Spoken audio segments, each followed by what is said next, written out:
Hey everyone, welcome back to Try Not to Sleep. I'm your host, Ethan Brooks, and as always, we're here with another calm, slightly boring story from history to help you unwind. Tonight, we will be talking about the story of Are We the Seventh Civilization? What ancient myths suggest? History for sleep. All right. Get comfortable, and let's see how far you make it before you fall asleep.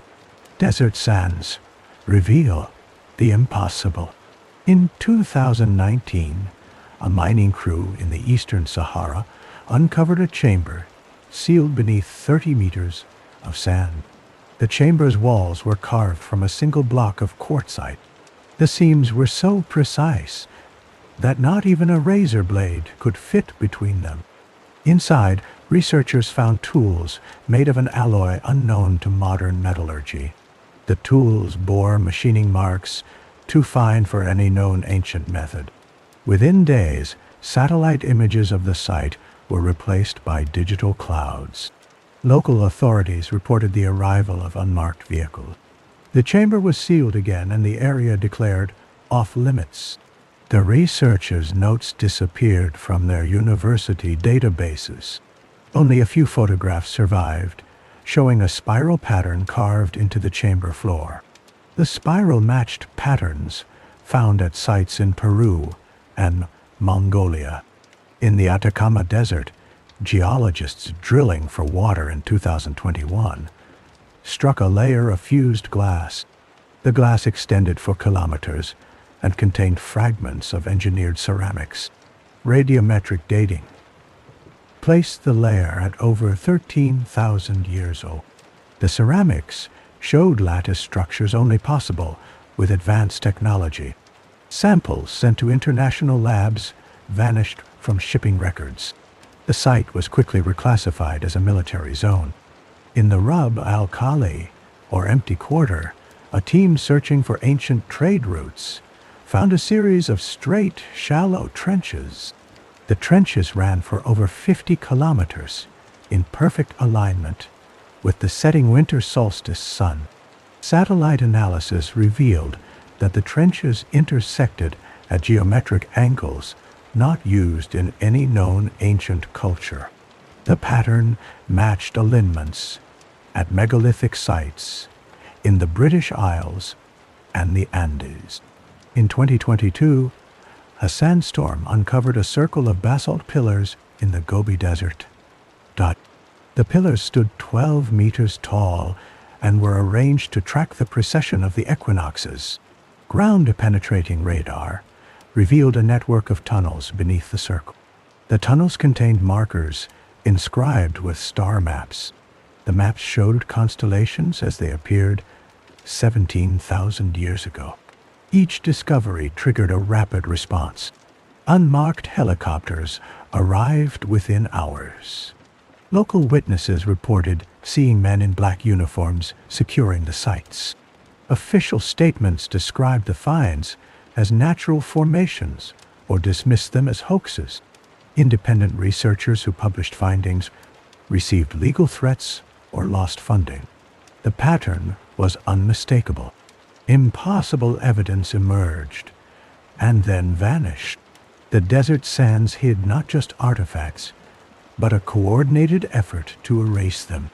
The artifacts shared precise construction, impossible materials, and ancient astronomical alignments.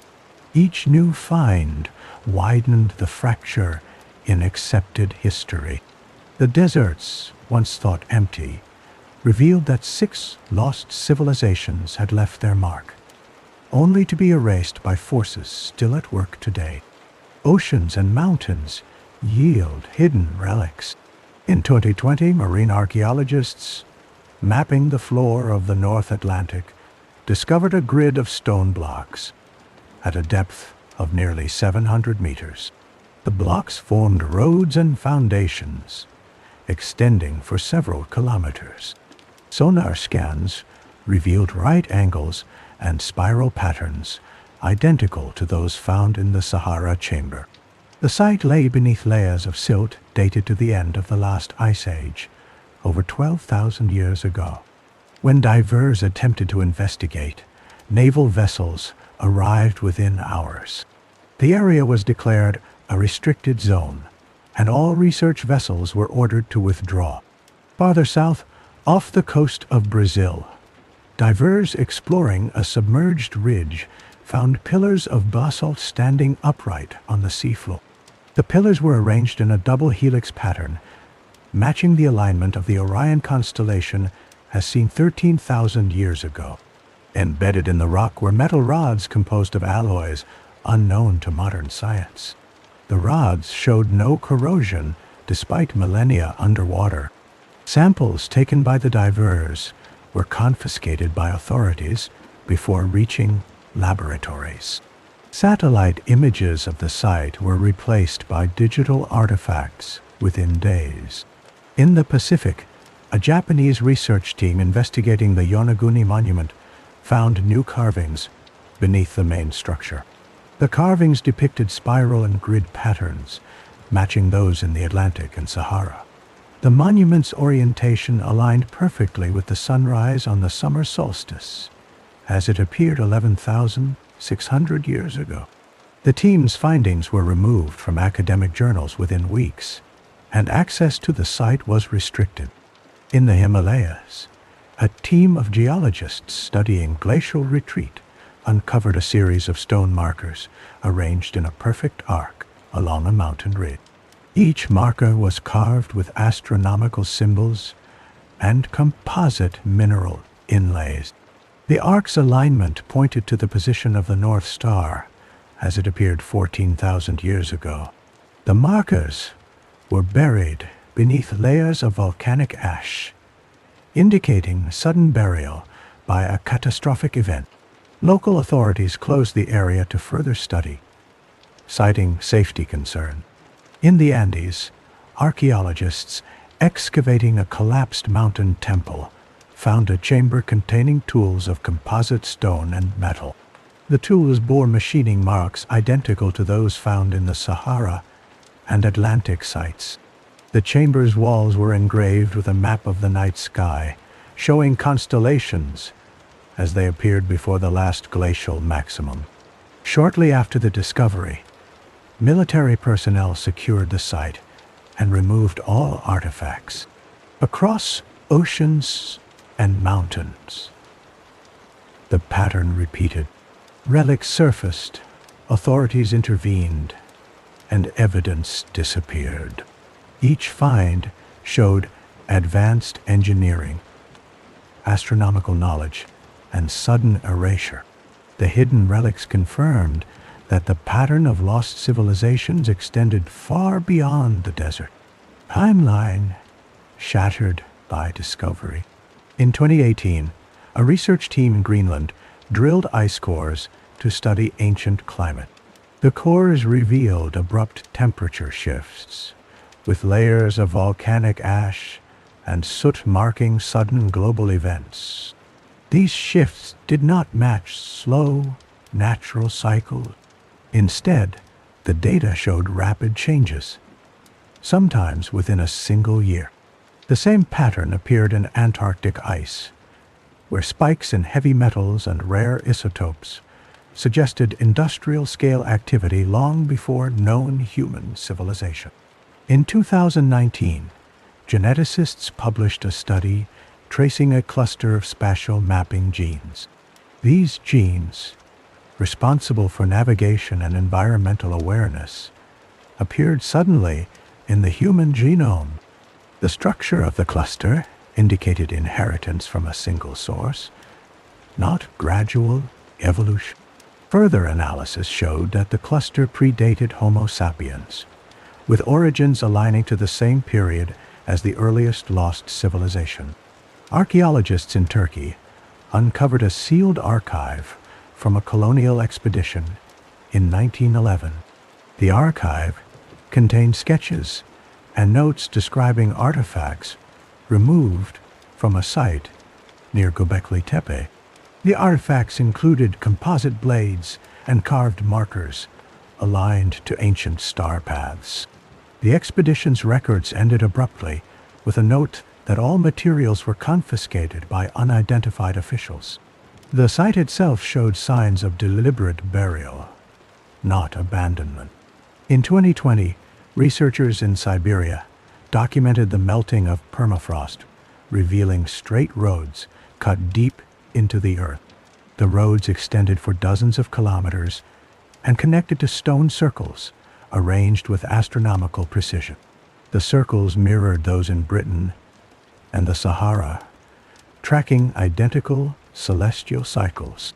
Tools found nearby were made from alloys not reproducible with current technology. Oceanographers in the Indian Ocean reported a sonar anomaly in 2021. The anomaly was a submerged grid of stone platforms, each aligned to solstice points. When a survey team attempted to approach, naval vessels intercepted them and ordered them to leave. Satellite images of the area were replaced with artificial cloud cover within hours. Researchers compared findings across continents. The artifacts, monuments, and genetic evidence all pointed to 6 distinct civilizations, each ending abruptly. There were no signs of slow decline or gradual collapse. Instead, geological and archaeological records showed sudden resets with long periods of silence before the next civilization appeared. Suppression of evidence followed a consistent pattern. Unmarked vehicles arrived at discovery sites. Artifacts disappeared from both public and private collections. Academic papers were retracted or deleted. Witnesses reported identical procedures, regardless of country or government. With each new discovery, the accepted timeline of human history fractured further. The evidence did not fit the established narrative. Instead, it revealed a world repeatedly erased, with only fragments left behind to challenge the story taught for generations. Evidence of erased civilizations. Archaeologists cataloged the fragments left behind. In Anatolia, stone pillars at Göbekli Tepe displayed animal reliefs and geometric carvings. The site's construction dated to 9,600 BCE, predating known agriculture. The pillars were arranged in circles aligned to ancient solstice points. Beneath the site, ground-penetrating radar revealed earlier structures, deeper and older than the visible monuments. In Siberia, melting permafrost exposed straight roads cut through ancient soil. The roads connected stone circles, each precisely aligned to the movements of the northern stars. Composite blades and carved markers were found nearby. The blades used layered materials, combining stone and metal in ways not matched by later cultures. The markers bore astronomical symbols, identical to those found in South America and North Africa. In the Andes, high-altitude ruins showed harbors built for coastlines that no longer exist.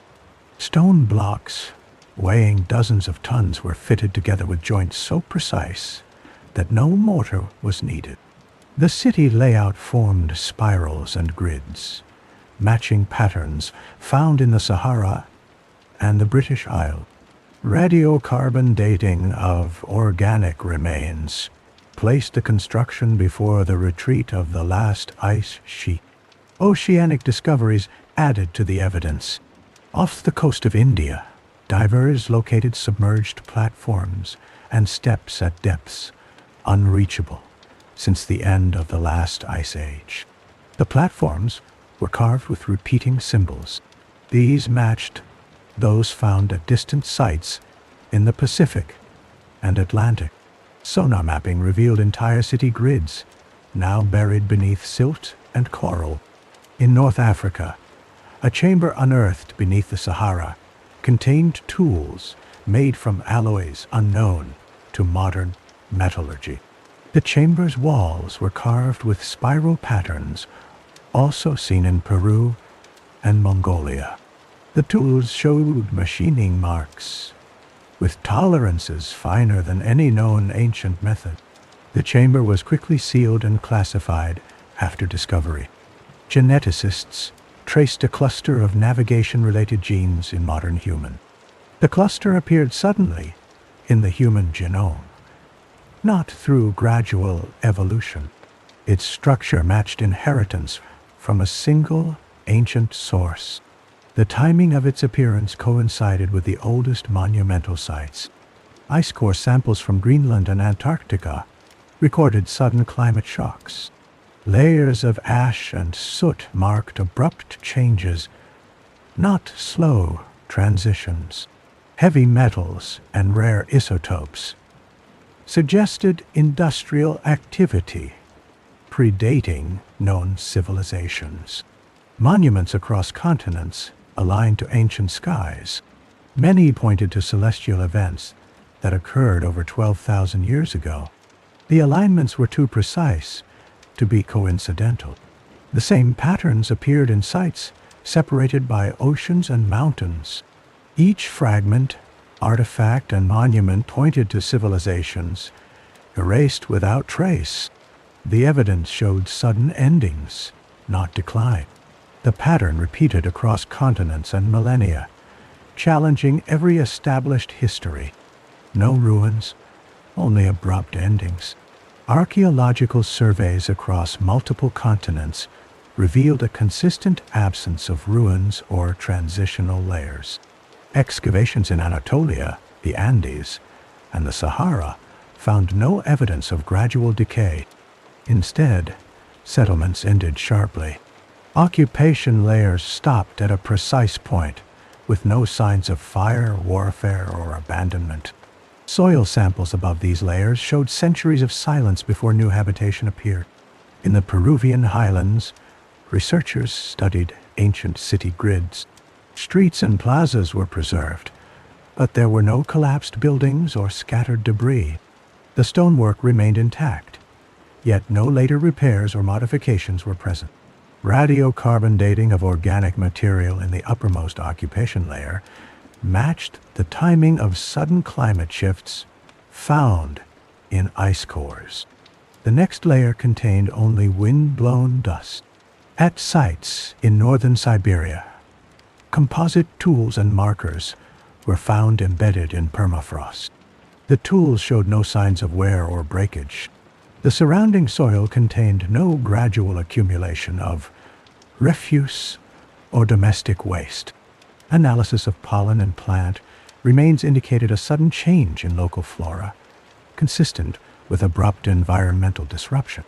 In the Sahara, ground-penetrating radar identified city foundations beneath sand. The layout was geometric and regular, but there were no collapsed walls or evidence of siege. The sand layer above the foundations was uniform, with no intermediate strata of rubble or ash. The transition was clean, indicating that the city was buried quickly and completely. Submerged sites off the coasts of India and Japan showed similar patterns. Stone platforms and steps were preserved under silt, but there was no evidence of gradual submersion. Marine sediment analysis revealed a single event depositing meters of silt over the structures. No artifacts were found in the overlying layers, and there were no signs of occupation after the event. Genetic studies supported the archaeological findings. Analysis of ancient DNA from human remains at these sites showed no evidence of population decline or disease outbreak before the abrupt endings. The genetic record indicated stability, followed by a sudden gap, then the appearance of new populations centuries later. Historical records from later civilizations described vanished cities and people. The accounts were brief, often noting only that a place was lost to the sea or buried by sand. There were no legends of long decline or slow ruin. Across all regions, the evidence pointed to sudden, total erasure. No transitional decline was documented. Each civilization ended at a precise moment, leaving behind preserved structures, tools, and monuments, but no ruins. The pattern was global, repeated, and unmistakable. The pattern older than history. Researchers from multiple fields began assembling the evidence into a timeline. Geological records, ice core data, and archaeological discoveries all pointed to a repeating sequence of events. Each lost civilization reached a peak, left behind advanced structures, and then vanished without warning. The intervals between disappearances were not random. They matched cycles in Earth's climate, magnetic field, and orbital patterns. Ice cores from Greenland and Antarctica recorded sudden temperature shifts at the end of each civilization's era. These shifts occurred within years, not centuries. Layers of volcanic ash and high concentrations of iridium indicated global catastrophes. The same layers contained traces of advanced alloys and synthetic materials, some with isotopic ratios not found in nature. Satellite mapping revealed that many ancient monuments were built along specific latitudes and longitudes. These alignments corresponded to astronomical cycles, such as the precession of the equinoxes and the periodic tilt of Earth's axis. Monuments in Egypt, South America, and Asia all pointed to the same constellations as they appeared thousands of years ago. Some structures aligned with star positions that have not been visible for over 12,000 years.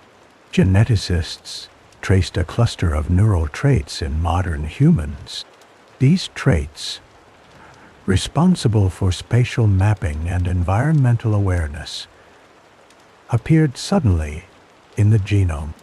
The structure of the genetic cluster suggested inheritance from a single ancient source. The timing of its appearance matched the earliest known monuments and artifacts. In the Andes, stone circles and towers were found to track celestial movements. The orientation of these structures matched those in Britain, Siberia, and the Sahara. The circles marked solstices, equinoxes, and lunar cycles with accuracy rivaling modern observatory. Composite tools found at these sites showed machining marks and material properties beyond the capabilities of known ancient cultures.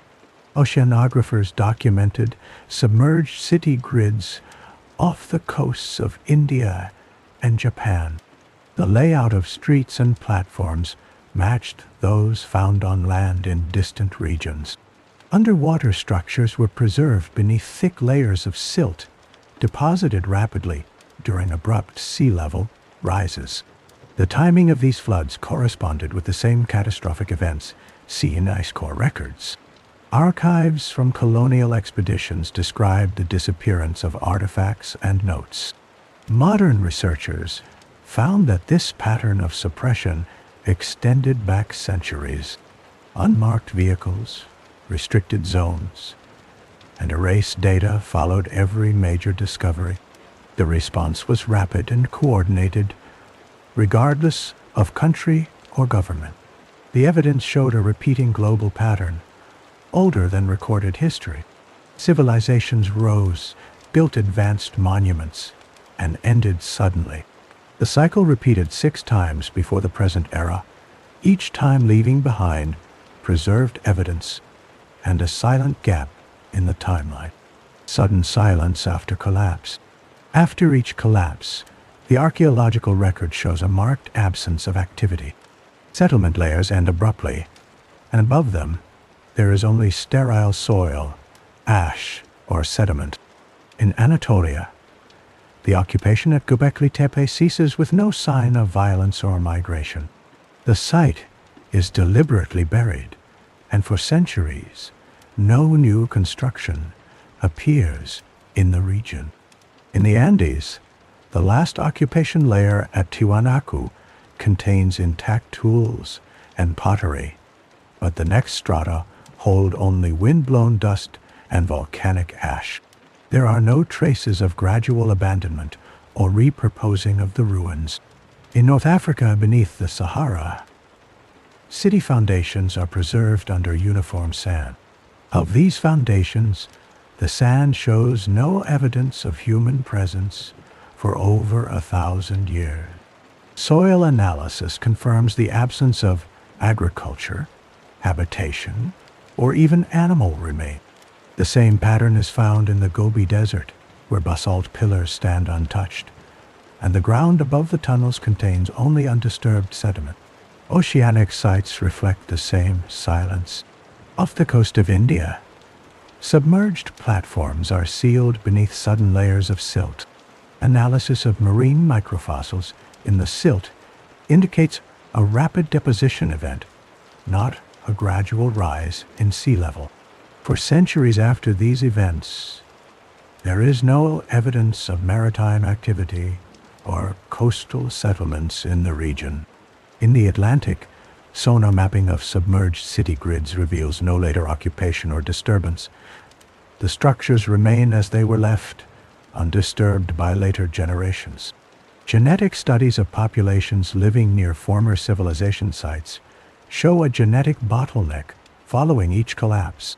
Ancient DNA sequences disappear from the record, replaced by new lineages centuries later.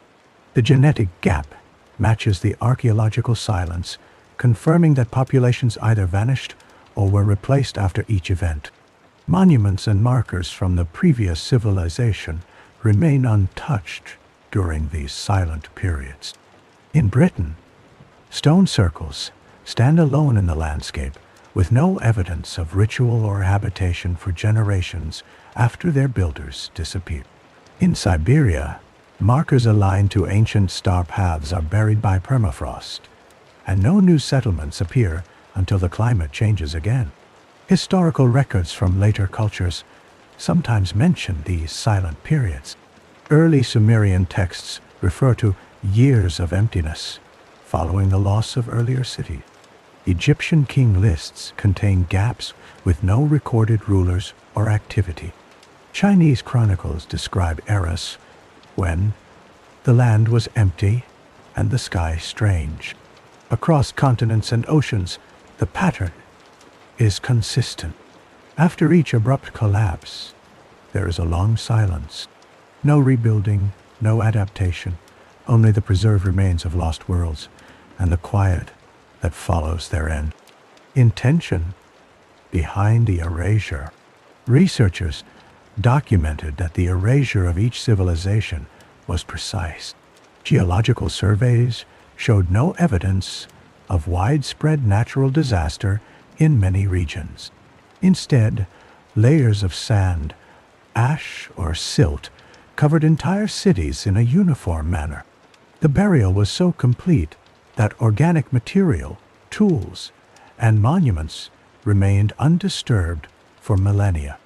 In Anatolia, the fill used to bury Göbekli Tepe was clean and free of domestic debris, unlike typical abandonment layers.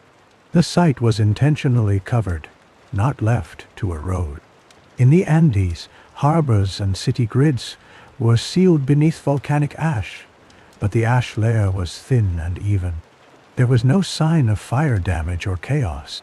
The structures were left intact, as if abandoned in a single moment. In the Sahara, city foundations were buried under meters of wind-blown sand. The sand contained no artifacts or bones, only pure sediment. The pattern repeated in the Gobi Desert, where basalt pillars and tunnels were entombed under a sterile layer of lust. Genetic evidence indicated that populations disappeared rapidly. DNA sequencing showed no gradual mixing or decline. Instead, genetic markers vanished from the record at the same time as the archaeological silence began. The replacement populations appeared centuries later, with no genetic continuity to the earlier inhabitants. These gaps match the timing of environmental changes recorded in ice cores. Artifacts recovered from sealed chambers shared another feature. Many were placed in positions suggesting deliberate concealment. Tools and markers were arranged in geometric patterns, not scattered as in hurried abandonment. In the North Atlantic, stone blocks forming underwater roads were intentionally aligned and then covered by silt. The silt contained no shipwrecks or fishing debris from later periods. Monuments across continents showed signs of deliberate preservation. Stone circles and towers were constructed with materials resistant to erosion and seismic activity. Some markers were buried beneath layers of clay or stone, protecting them from weather and looting. The construction methods indicated planning for survival through catastrophe. Suppression of evidence in the modern era followed a similar pattern. Unmarked vehicles and officials arrived at discovery sites within hours. Artifacts were removed, and sites closed before local authorities could respond. Researchers found records of similar actions in colonial archives, with expeditions reporting the sudden disappearance of artifacts and notes. The consistency and precision of erasure, both ancient and modern, led investigators to conclude that these events were not random. The lack of ruins, the sudden population gaps, and the deliberate burial of monuments suggested intention. The pattern pointed to a force or agency capable of resetting entire civilizations, leaving only carefully preserved fragments for the future. Searching for the force behind the reset, researchers began to catalog every instance of abrupt disappearance. They compared timelines from Anatolia, the Andes, Siberia, and the Sahara. The collapses occurred within narrow windows, often less than a decade. Ice core samples from Greenland and Antarctica showed matching spikes in volcanic ash, heavy metals, and rare isotope. These markers appeared at the same depths as the archaeological silences. Geologists identified four main forces capable of rapid global disruption. The first was massive volcanic eruptions. Core samples recorded layers of ash, consistent with supereruption. The second was sudden climate shifts. Temperatures in polar cores dropped or rose by several degrees in just a few years. The third was rapid sea level rise, documented by thick silt layers over submerged city grid. The fourth was intense geomagnetic storms, indicated by spikes in beryllium-10 and carbon-14. However, the evidence did not match a single natural disaster. In many cases, regions unaffected by volcanic ash or flooding still showed abrupt abandonment. The burial of sites was too uniform and too clean for random catastrophe. In Anatolia, the fill at Göbekli Tepe was intentionally placed. In the Andes, harbors were sealed without signs of panic or destruction. In the Sahara, sand covered city foundations in a single, undisturbed layer. Attention turned to the possibility of coordinated human action. Yet, the scale and precision of the resets exceeded the capabilities of known ancient cultures. The same patterns appeared on different continents, separated by oceans and thousands of kilometers. There was no evidence of mass migration, warfare, or conquest linking these regions. The genetic record showed population gaps, not mixing or displacement. Researchers examined the artifacts sealed within untouched geological layers. Many tools and markers were made from alloys and composites unknown to modern science. The machining marks were too precise for ancient methods. The geometric patterns matched celestial alignments, not local traditions. The deliberate concealment of these objects suggested knowledge of future discovery. Modern investigations revealed a pattern of suppression around new finds. Unmarked vehicles and officials arrived at sites before local authorities. Artifacts disappeared from labs and museums. Satellite images were altered to hide ruins and foundations. The response was rapid, coordinated, and identical across countries. Some researchers proposed that the force behind the resets was not a single event, but a recurring intervention. The resets preserved only select monuments and genetic traits, while erasing all other traces. The pattern indicated intention, planning, and knowledge of global cycles. The search for the force behind the reset continued, as each new discovery brought more questions and fewer answered. Artifacts sealed in stone and ice. In 2021, a team of glaciologists in Antarctica drilled through 3 kilometers of ice. At a depth corresponding to 13,000 years ago, they encountered a layer of compacted volcanic ash. Embedded within the ash was a metallic object. The object was cylindrical, with grooves along its surface and a spiral pattern at one end. Metallurgical analysis identified an alloy of aluminum, copper, and trace elements not found in natural deposit. The structure of the alloy indicated controlled smelting and advanced fabrication. The object was removed under supervision, and within hours, the research camp was visited by officials. The object was taken for further analysis, and the team was required to sign non-disclosure agreements. In the Altai Mountains, archaeologists excavated a stone chamber beneath permafrost. The chamber's entrance was concealed by a slab weighing over 20 tons. Inside, they found a set of tools arranged in a semicircle. The tools included composite blades, measuring rods, and a star map carved on a basalt disc. The star map depicted constellations as they appeared 15,000 years ago, with precise notations for precession and lunar cycles. The chamber walls bore geometric engravings, matching those found in the Andes and Sahara. Binde Genti Otar. The tools showed no signs of corrosion, and the chamber's microclimate had preserved organic wrappings around each artifact. In Greenland, ice core samples from a separate expedition contained fragments of synthetic material. The material was flexible, but resistant to tearing and chemical breakdown. Spectroscopic analysis revealed a polymer structure unknown in modern chemistry. The fragments were found alongside pollen grains from extinct plant species, confirming their ancient origin. The ice layer surrounding the fragments corresponded to a known period of sudden climate change. In the Western Sahara, ground-penetrating radar detected a sealed vault beneath the dunes. Excavation revealed a chamber constructed from interlocking granite blocks.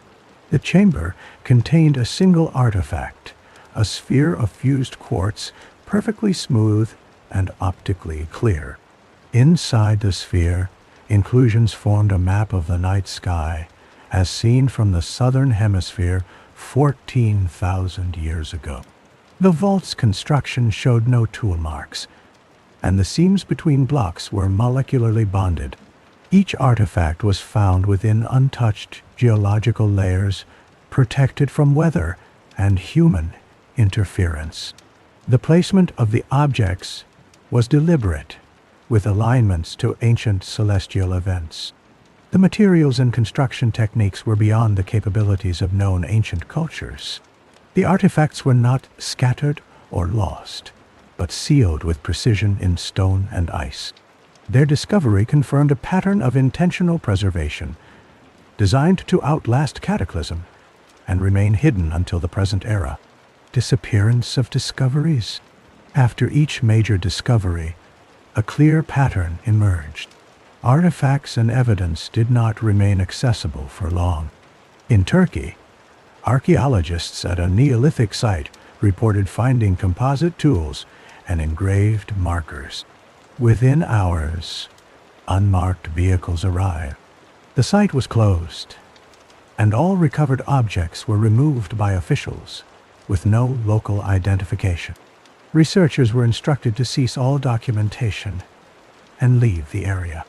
Their field notes and photographs were later missing from university archives. In the Andes, a team excavating a spiral stone plaza recovered a set of alloy rods and a carved astronomical disc. The rods were sent to a laboratory in Lima for analysis. Before results could be published, government agents visited the lab. The rods and disc were taken into custody, and the laboratory's data servers were wiped. The excavation site was then declared a protected heritage zone, with access restricted to authorized personnel only. Oceanographers mapping a submerged grid off the coast of India recorded sonar images of regular stone platforms. The following week, their research vessel was intercepted by a naval patrol. The crew was ordered to delete all digital records and return to port. Satellite images of the area were replaced with artificial cloud cover. Requests for further research permits were denied without explanation. In Siberia, a mining crew found a sealed chamber containing composite blades and star markers. The discovery was reported to local authorities. The next day, a convoy of black vehicles arrived. The chamber was resealed, and the miners were relocated to another site. No official report was filed, and the location was removed from geological survey maps. Antarctic researchers who recovered a metallic cylinder from an ancient ash layer were visited by international officials. The artifact was removed from the camp, and the research team was instructed to sign non-disclosure agreements. Their published papers were retracted, and references to the artifact were deleted from scientific databases. Similar incidents occurred in Mongolia, North Africa, and the Mediterranean. In each case, the response was rapid and coordinated. Artifacts vanished, sites were sealed, and records were erased. Witnesses described the same procedures: arrival of unmarked vehicles, removal of evidence, and orders to remain silent. Researchers compared notes in private, sharing stories of missing samples and erased data. The pattern was consistent across continents and governments. Suppression did not depend on local law or political system. The outcome was always the same. Discoveries that challenged the accepted timeline were removed from public view. The disappearance of evidence was as deliberate as the original preservation of the artifacts themselves. Unmarked vehicles and silent authorities. Reports from dig sites and research expeditions showed a consistent pattern. Whenever an artifact surfaced that contradicted the established historical record, unmarked vehicles appeared within hours. In Turkey, miners unearthed a chamber lined with unknown alloys. Before local officials could respond, 3 black SUVs arrived. Men in plain uniforms, carrying no visible identification, took control of the site. The miners were escorted away and instructed not to speak to journalists or colleagues. In the Andes, a team of archaeologists found a set of composite tools embedded in volcanic ash.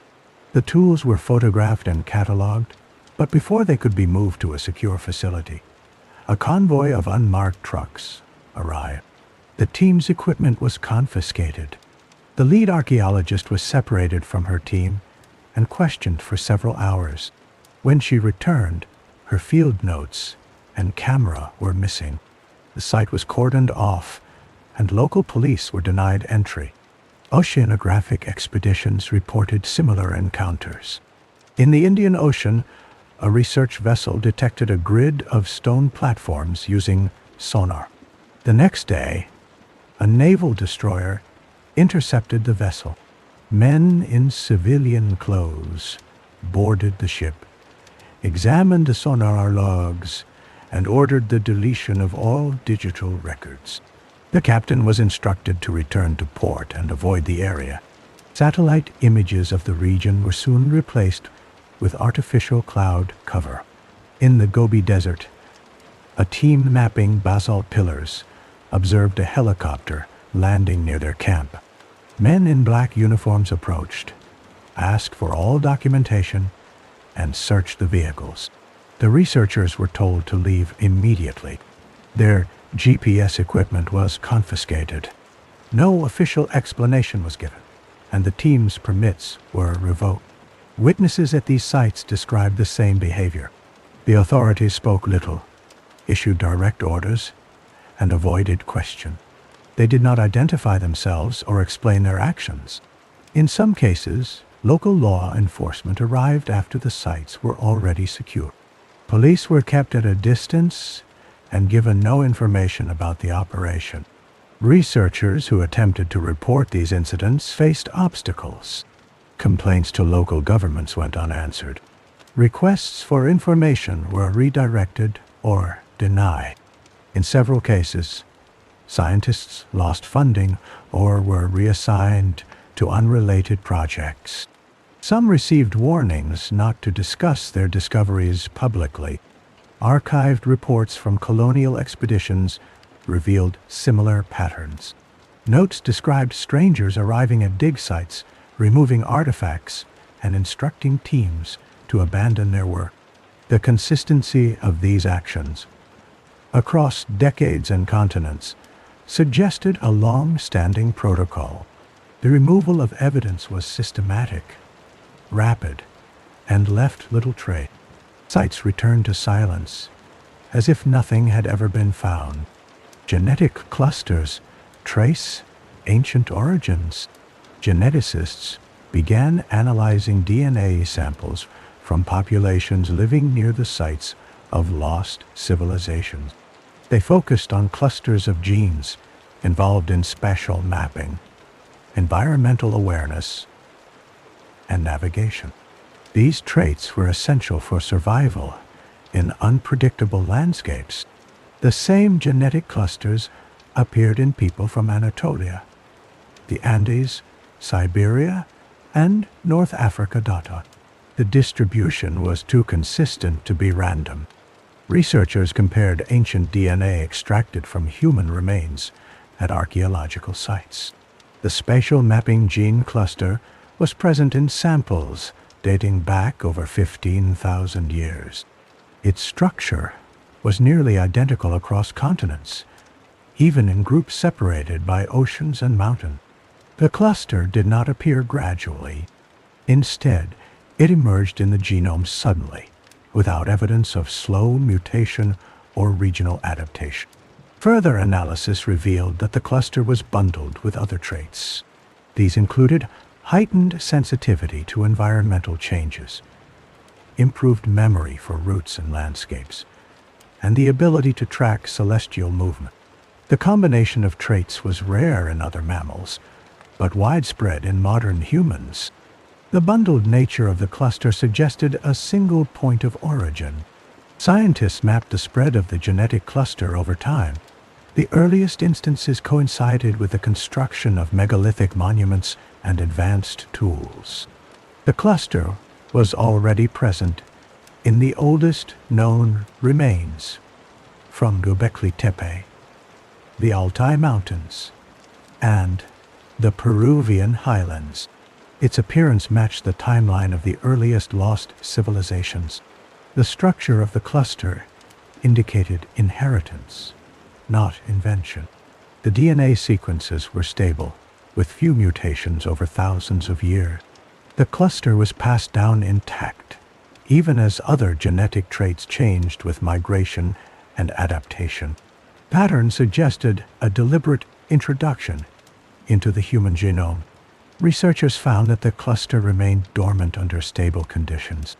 It activated during periods of environmental stress, such as rapid climate shifts or natural disaster. When triggered, the traits allowed populations to navigate unfamiliar terrain, sense changes in weather, and migrate across great distances. These abilities would have been critical for survival during the abrupt collapses of ancient civilizations. The alignment between genetic activation and monument construction was striking. Periods of increased gene activation matched the dates of major building projects and migrations. The same periods showed evidence of global upheaval in geological records. The genetic cluster did not originate with modern humans. Comparative analysis with ancient hominid DNA revealed that the structure predated Homo sapiens. The cluster's organization aligned with celestial cycles tracked by ancient monuments. The evidence pointed to a lineage older than humanity itself, preserved and transmitted through repeated resets. The memory of lost worlds was carried not only in stone, but in the flesh of their descendant. Monuments aligned to celestial cycles. Archaeologists documented monuments on every continent that aligned with ancient celestial cycle. In Anatolia, the stone circles of Göbekli Tepe were oriented to the rising of the bright star Sirius, as it appeared over 12,000 years ago. The main pillars marked the summer solstice sunrise and the winter solstice sunset. These alignments did not match the current positions of the stars, confirming construction during a different astronomical era. In the British Isles, stone circles such as Stonehenge and Avebury were built with similar precision.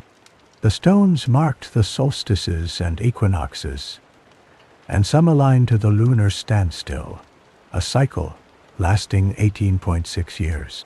Surveys showed that the axis of Stonehenge matched the midsummer sunrise as it appeared thousands of years ago, not today. The builders tracked the slow movement of the heavens, known as precession, over long spans of time. In the Andes, the towers of Chanquillo formed a line that tracked the annual movement of the sun along the horizon. Each tower marked a specific day in the solar year, allowing ancient observers to predict the solstices and equinoxes with accuracy. The layout matched the solar calendar used by cultures predating the Inca. The city of Tiwanaku was also aligned to the cardinal points and to the setting of the Pleiades, a star cluster significant in ancient cosmology. In Egypt, the pyramids of Giza were oriented to the cardinal directions with less than 1/10 of a degree of error. The shafts inside the Great Pyramid pointed to the belt stars of Orion and to Sirius as they appeared around 10,500 BCE BY. The Sphinx faced due east, toward the rising sun at the spring equinox of that same era. These alignments were confirmed by satellite imagery and astronomical software. In the Sahara, stone circles and marker lines extended for kilometers across the desert. Many pointed to the heliacal rising of bright stars or the extreme positions of the sun and moon. The Nabta Playa Circle, buried for millennia, was constructed to track the summer solstice sunrise and the rising of Orion's belt. In East Asia, the pyramids near Ha'an were aligned to the pole star as it appeared thousands of years ago. The orientation matched the ancient position of Polaris, not its current location. Similar alignments were found at megalithic sites in Japan, where stone rows track the movement of the moon and the sun. Researchers mapped these monuments globally and found that the alignments formed a network. The monuments recorded cycles lasting tens of thousands of years. The builders possessed precise astronomical knowledge and constructed lasting markers to preserve it through every reset. Memory preserved in DNA and architecture.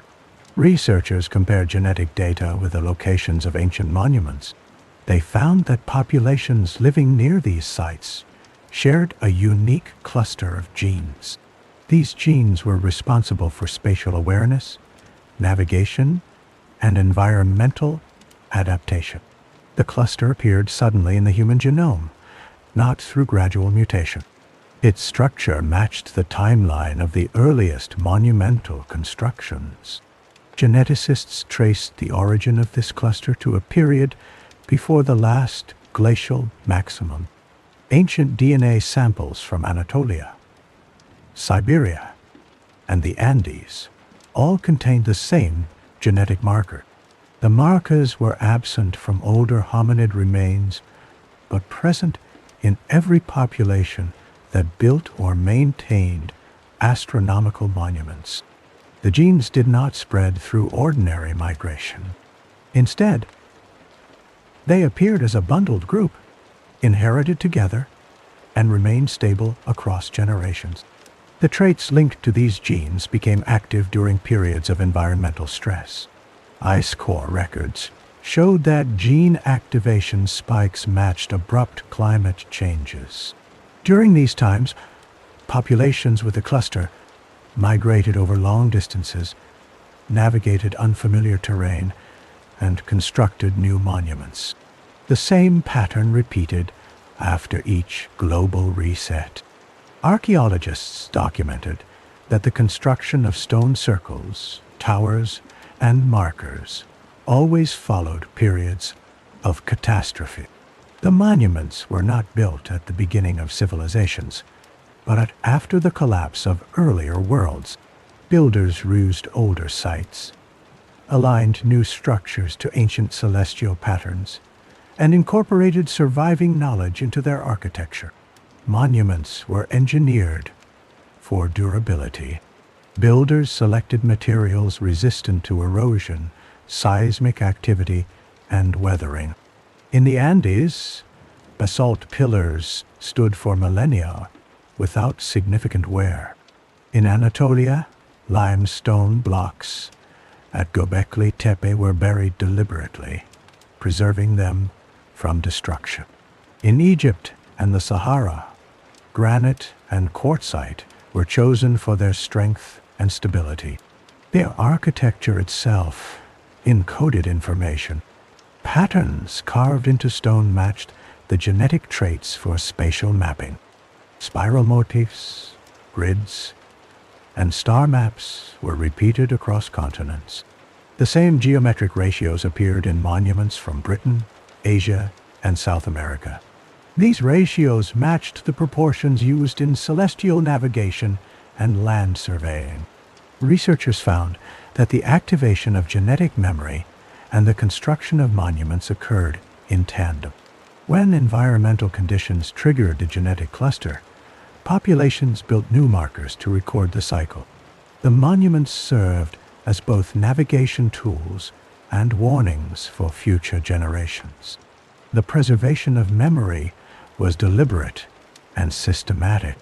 DNA carried the capacity to respond to catastrophe, while architecture provided a durable record of knowledge. Together, they ensured that each reset did not erase all memory. Instead, essential information survived in both flesh and stone, ready to be awakened when needed. Spiral cities and lost harbors. Archaeologists mapped the locations of spiral city layouts across several continents. In the Andes, satellite imagery revealed the remnants of a city arranged in concentric circles. The central plaza was surrounded by residential zones, each separated by radial streets. The spiral matched geometric ratios found in monuments in Anatolia and North Africa. Excavations confirmed that the city's outer rings were constructed first, with inner rings added during later phases.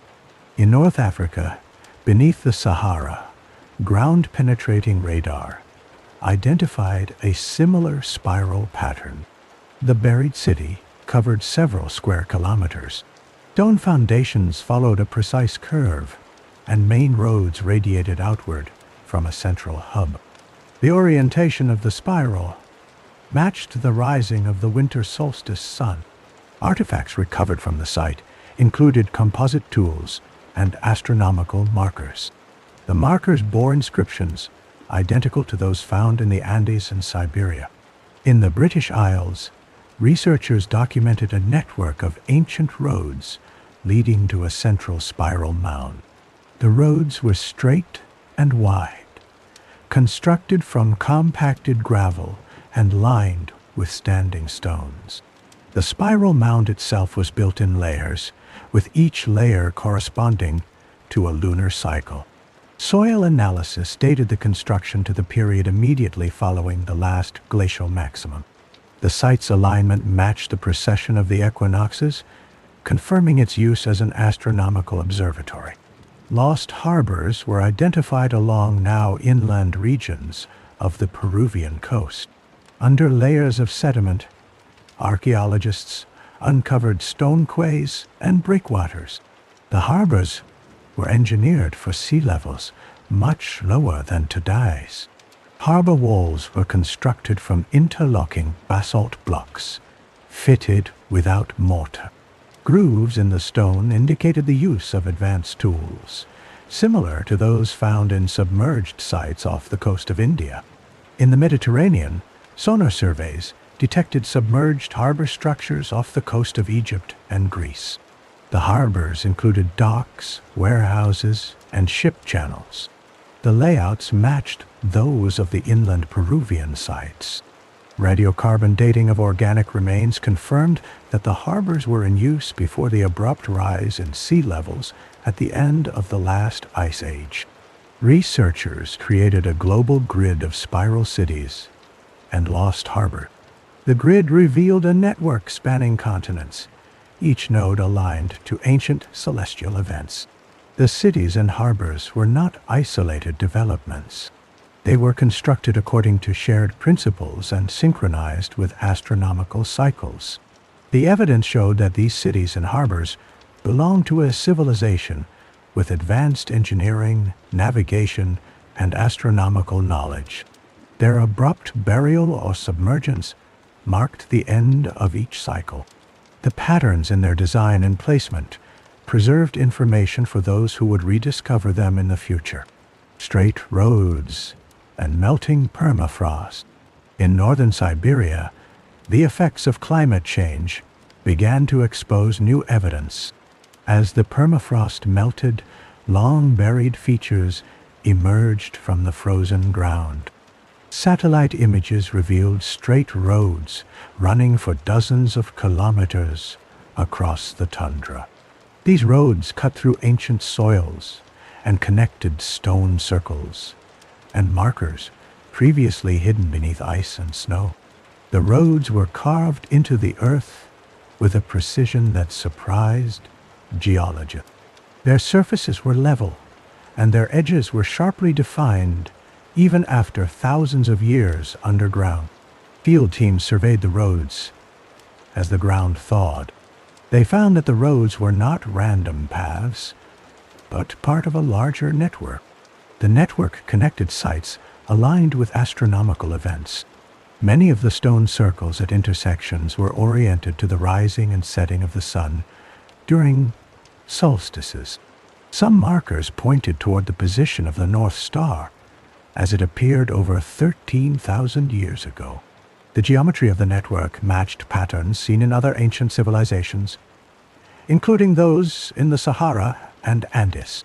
Excavations along the roads uncovered composite blades and carved markers. The blades were made from layered stone and metal, fused together with techniques not replicated in known ancient cultures. The carved markers displayed spiral motifs and star maps. The maps corresponded to constellations as they appeared before the last glacial maximum. Soil samples from beneath the roads showed no evidence of gradual construction. Instead, the roads had been laid down in a single phase, then quickly buried by layers of wind-blown sediment and ice. Further analysis revealed that the straight roads often ran parallel to ancient riverbeds. In some areas, the roads crossed now vanished waterways using stone bridges. The remains of these bridges showed advanced engineering with keystones and fitted joints. Radiocarbon dating of organic material trapped in the roadbeds confirmed their age. The dates matched those of the earliest stone circles and markers in the region. The melting permafrost also revealed tools and artifacts preserved in the frozen soil. Some tools were wrapped in organic fibers, still intact after millennia. Others were found in caches, deliberately placed at intervals along the roads. The caches contained not only tools, but also small, carved figures and geometric tokens. These items matched artifacts found at distant sites, indicating contact or shared knowledge across vast distances. Researchers mapped the network and compared it to similar discoveries in other regions. The patterns were consistent. Straight roads, aligned markers, and preserved tools pointed to a civilization capable of large-scale planning and precise construction. The evidence from melting permafrost added another layer to the growing record of lost worlds, revealing connections that had remained hidden until the present era. Global patterns in ancient markers. Researchers began compiling data from every continent. They cataloged stone circles, standing markers, and geometric earthworks. The locations formed a global pattern. Markers in Siberia, Britain, and the Andes shared nearly identical layout. Each site used circles, spirals, and straight lines to track the movement of the sun, moon, and stars. The geometry was not local or random. It was standardized across thousands of kilometers. Archaeologists compared construction methods. The stone circles in Britain used sarsen and bluestone, shaped and transported over great distances. In the Andes, builders used basalt and andesite, fitted with precision. In Siberia, granite and quartzite were chosen for durability. The markers were set deep into the earth, anchored to withstand earthquakes and floods. The same techniques appeared in North Africa, where spiral markers were cut into bedrock and aligned to solstice points. Alignment studies showed that most ancient markers tracked celestial cycles. Many pointed to the rising and setting of the sun at solstices and equinoxes. Others marked the extreme positions of the moon, a cycle lasting over 18 years. Some circles and rows aligned with the heliacal rising of bright stars, such as Sirius and the Pleiades. These alignments matched those found in monuments thousands of kilometers away. Researchers mapped the global distribution of markers.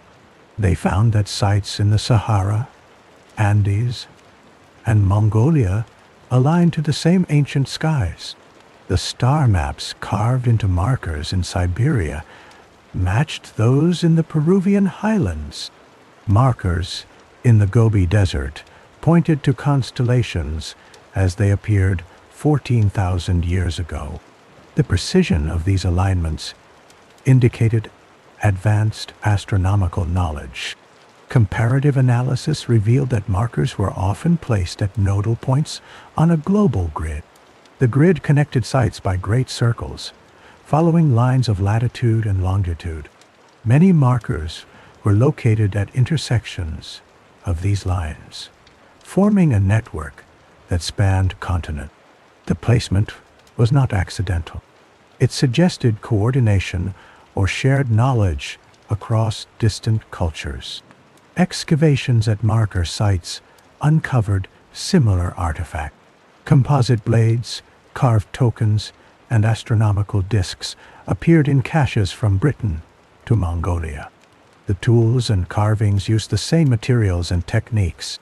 Markers often included spiral motifs and geometric ratios found in other lost civilizations. The global pattern was confirmed by genetic studies. Populations living near ancient markers shared the same spatial mapping gene cluster. The cluster appeared in every region where advanced markers were found. Its distribution matched the spread of monuments and tools. The evidence showed that ancient markers were not isolated inventions. They were part of a global system, built with shared knowledge and purpose. The markers tracked celestial cycles and preserved information through each reset. Their patterns revealed a network of civilizations, connected by science and memory, long before recorded history. Researchers noticed the pattern. By 2014, independent teams began to compare findings across continents. Archaeologists, geneticists, and geologists shared notes in private meetings and encrypted emails. They noticed that new discoveries followed a strict sequence. First, a site was uncovered, often by accident or through satellite imaging. Next, artifacts with advanced engineering or unusual materials appeared. Then, within days, access to the site was restricted, and evidence disappeared from public record. In Turkey, a group studying the alignments at Göbekli Tepe realized that similar geometric patterns had been reported at sites in Peru and Mongolia. They contacted colleagues in South America, who confirmed that spiral markers and star maps at high altitude Andean sites matched those in Anatolia. The same ratios, angles, and orientations appeared in both regions, despite the vast distance between them. Geneticists working on spatial mapping genes found that their data matched the distribution of ancient monuments. They traced the sudden appearance of the genetic cluster to the same era as the construction of the earliest stone circles. The cluster was present in populations near every major marker site. It was absent in regions without ancient monuments or advanced tools. Geologists compared ice core samples from Greenland and Antarctica. They found that abrupt climate events marked by ash, heavy metals, and temperature spikes coincided with the sudden endings of each civilization. The timing matched the archaeological record of abandoned cities and long periods of silence. These events occurred at regular intervals, not randomly. Oceanographers noticed that sonar grids of submerged ruins off India and Japan matched the layouts of city foundations buried under desert sand in North Africa. The same straight roads and spiral plazas appeared underwater and on land. The construction techniques were identical, even though the sites were separated by oceans and millennia. Researchers discovered that reports of artifact disappearances followed a consistent protocol. Unmarked vehicles arrived at sites within hours. Local authorities were bypassed. Artifacts and data were removed, and satellite images were altered. This pattern was documented in field notes and colonial archives dating back over a century. By 2016, a core group of scientists began to meet regularly.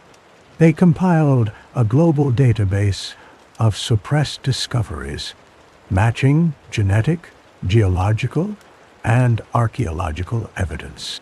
They found that every major reset in the timeline was preceded by the same sequence of events: advanced construction, global alignment, abrupt collapse, and precise erasure. The researchers concluded that the pattern was not the result of isolated accidents or local disasters. The evidence pointed to a repeating global cycle. The same forces erased each civilization and hid their memory. The pattern was consistent, deliberate, and older than any recorded history. Archives of colonial disappearances. In the early 20th century, colonial expeditions brought new attention to ancient sites across Africa, Asia, and the Americas. European teams documented ruins, artifacts, and monuments that did not fit the accepted timeline of civilization. Many expeditions kept detailed field notes, sketches, and photographs. These records were stored in archives maintained by universities, museums, and colonial administration. Researchers in the present day began to examine these archives. They found repeated references to artifacts that were never catalogued in public collections. In 1911, a British team excavating near Lake Victoria described a chamber lined with polished stone and filled with tools of unknown manufacture. The lead archaeologist wrote that the tools were removed by officials who arrived from the colonial capital. The chamber was sealed and the site was reburied. No further mention of the artifacts appeared in museum inventories. In 1923, a French expedition in the Algerian Sahara reported discovering a series of stone markers arranged in a spiral. The markers bore inscriptions not matching any known script. The expedition's logbook noted the arrival of military officers who ordered the removal of the markers. The officers provided no explanation. The site was erased from subsequent maps, and the logbook's final pages were missing from the archive. In 1938, a German colonial survey in the Pacific Islands documented submerged stone platforms off the coast of Pohnpei. Divers recovered carved discs and alloy rods. The survey leader wrote in his diary that the artifacts were loaded onto a naval vessel and transported away. The official expedition report made no mention of the find. The diary was stored in a university archive and forgotten for decades. Researchers found similar cases in archives from India, South America, and Southeast Asia. In each instance, field notes described the sudden arrival of officials or military personnel. Artifacts were removed, sites were closed, and documentation was either redacted or lost. Some expeditions reported being reassigned or disbanded after their discoveries. In the 1950s, a team cataloging colonial-era archives in London found sealed envelopes marked confidential, not for release. The contents included sketches of composite tools, star maps, and geometric patterns identical to those found in modern discoveries. The documents referenced sites that no longer appeared in official records. By cross-referencing expedition logs, museum inventories, and government correspondence, modern researchers confirmed a pattern. Colonial disappearances matched the suppression seen in recent decades. The removal and concealment of evidence had been systematic for over a century. The archives provided clear documentation that the erasure of memory was not accidental, but coordinated and ongoing. Unchanging suppression through changing times. Historical records showed that the suppression of ancient evidence did not depend on the ruling government or prevailing ideology. In the early 20th century, colonial administrations in Africa, Asia, and the Americas enforced protocols for the removal of anomalous artifacts. Field reports from British, French, German, and Belgian expeditions described identical procedures. Artifacts were catalogued briefly, then transferred to secure facilities. Sites were sealed, maps redrawn, and local populations discouraged from returning. The official explanations cited safety, preservation, or lack of significance. After World War II, as former colonies gained independence, new governments inherited archives and storage facilities. In India, Egypt, and Indonesia, researchers found that access to certain collections remained restricted. Artifacts with unknown alloys, unusual inscriptions, or advanced construction were kept in locked rooms. Requests for study were denied without explanation. In some cases, Entire storage wings were listed as under renovation for decades. During the Cold War, suppression continued across ideological divides. Soviet teams excavating in Siberia and Central Asia reported the removal of composite tools and astronomical markers by special units. American archaeologists working in the Southwest and Central America described sudden visits from federal agents.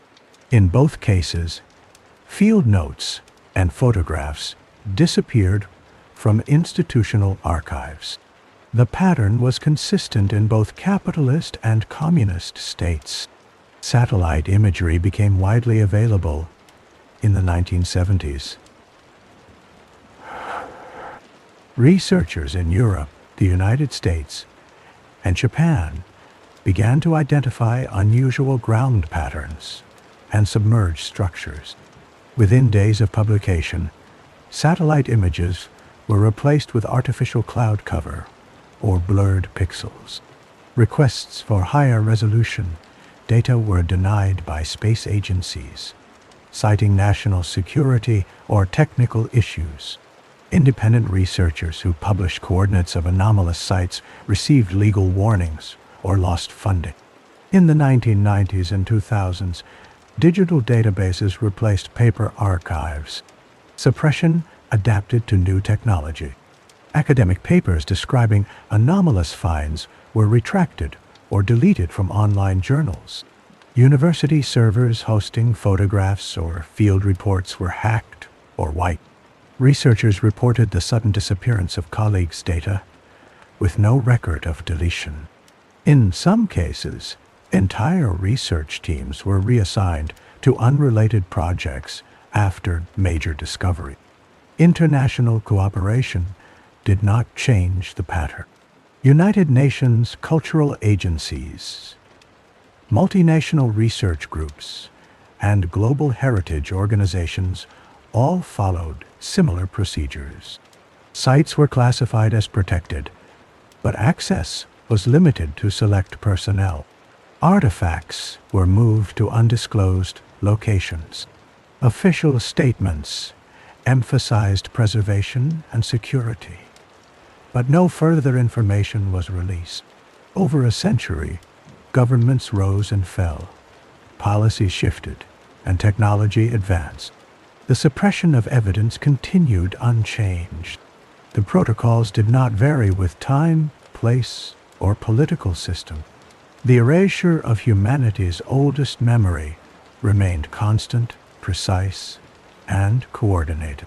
Cycles older than humanity, researchers compiled data from geology, archaeology, genetics, and astronomy. They identified repeating cycles of collapse and renewal that predated written history. Geological records from Greenland and Antarctic ice cores showed abrupt climate events at regular intervals. These events included sudden temperature drops, volcanic ash layers, and spikes in rare isotopes. The timing of these events matched the abrupt endings of ancient civilizations documented in archaeological layers. Archaeologists found that each lost civilization reached a peak of construction and knowledge, then ended within a short period. There were no signs of gradual decline. Instead, settlements, monuments, and tools disappeared from the record simultaneously across continents. The intervals between collapses were consistent, usually spanning several thousand years. Each interval was marked by a long period of silence in the archaeological record, followed by the sudden appearance of new cultures. Geneticists traced the origins of a unique cluster of genes responsible for spatial awareness and environmental adaptation. This cluster appeared in the human genome at the same times as the construction of the earliest monuments. The structure of the cluster suggested inheritance from a single ancient source. Comparative analysis with ancient hominid DNA showed that the cluster's organization predated Homo sapiens. The same genetic pattern appeared in populations near every major ancient site, regardless of continent. Astronomers analyzed the alignments of ancient monuments. Many structures pointed to celestial events that occurred tens of thousands of years ago. These included the precession of the equinoxes, shifts in the position of the North Star, and alignments with Orion and Sirius. The monuments tracked cycles that lasted far longer than any known civilization. The repetition of these alignments in stone circles, pyramids, and towers suggested knowledge of cycles older than humanity itself. Geologists documented that each cycle of collapse was associated with four main forces: volcanic eruptions, rapid climate shifts, sudden sea level rise, and intense geomagnetic storm. These forces left global signatures in the geological record. The timing of each event matched the disappearance of entire populations and the burial of cities. Researchers mapped the locations of monuments, genetic activation, and geological events. The patterns matched precisely. Each cycle began with the construction of new monuments and the sudden activation of genetic traits. It ended with abrupt collapse, erasure, and silence. The evidence showed that the cycles were not random. They followed a rhythm recorded in stone, ice, and DNA. The cycles began before the rise of modern humans and continued through every known civilization. The pattern was global, ancient, and unmistakable. Chronological patterns of collapse. Researchers established a timeline by overlaying geological, genetic, and archaeological data. The first major collapse occurred over 17,000 years ago. Ice core records from Greenland and Antarctica showed a sharp increase in volcanic ash and heavy metals at this time. Archaeological layers from Siberia, Anatolia, and the Andes ended abruptly. Stone markers, composite tools, and spiral city foundations disappeared from the record. Genetic analysis confirmed a simultaneous gap in population continuity. The next collapse took place around 14,000 years ago. Ice cores recorded a sudden temperature drop and increased beryllium-10, indicating a geomagnetic event. Monuments in the Gobi Desert, North Africa, and the British Isles showed clear signs of abandonment. Composite tools and astronomical markers vanished from new layers. DNA sequencing of human remains revealed a bottleneck, with older lineages replaced by new populations after a period of silence. A third collapse occurred 12,800 years ago, coinciding with the onset of the Younger Dryas. Ice cores documented a spike in platinum and soot, evidence of widespread fires and atmospheric disruption. Submerged city grids off the coasts of India and Japan were buried under thick silt. Monuments in Anatolia and South America showed no further construction.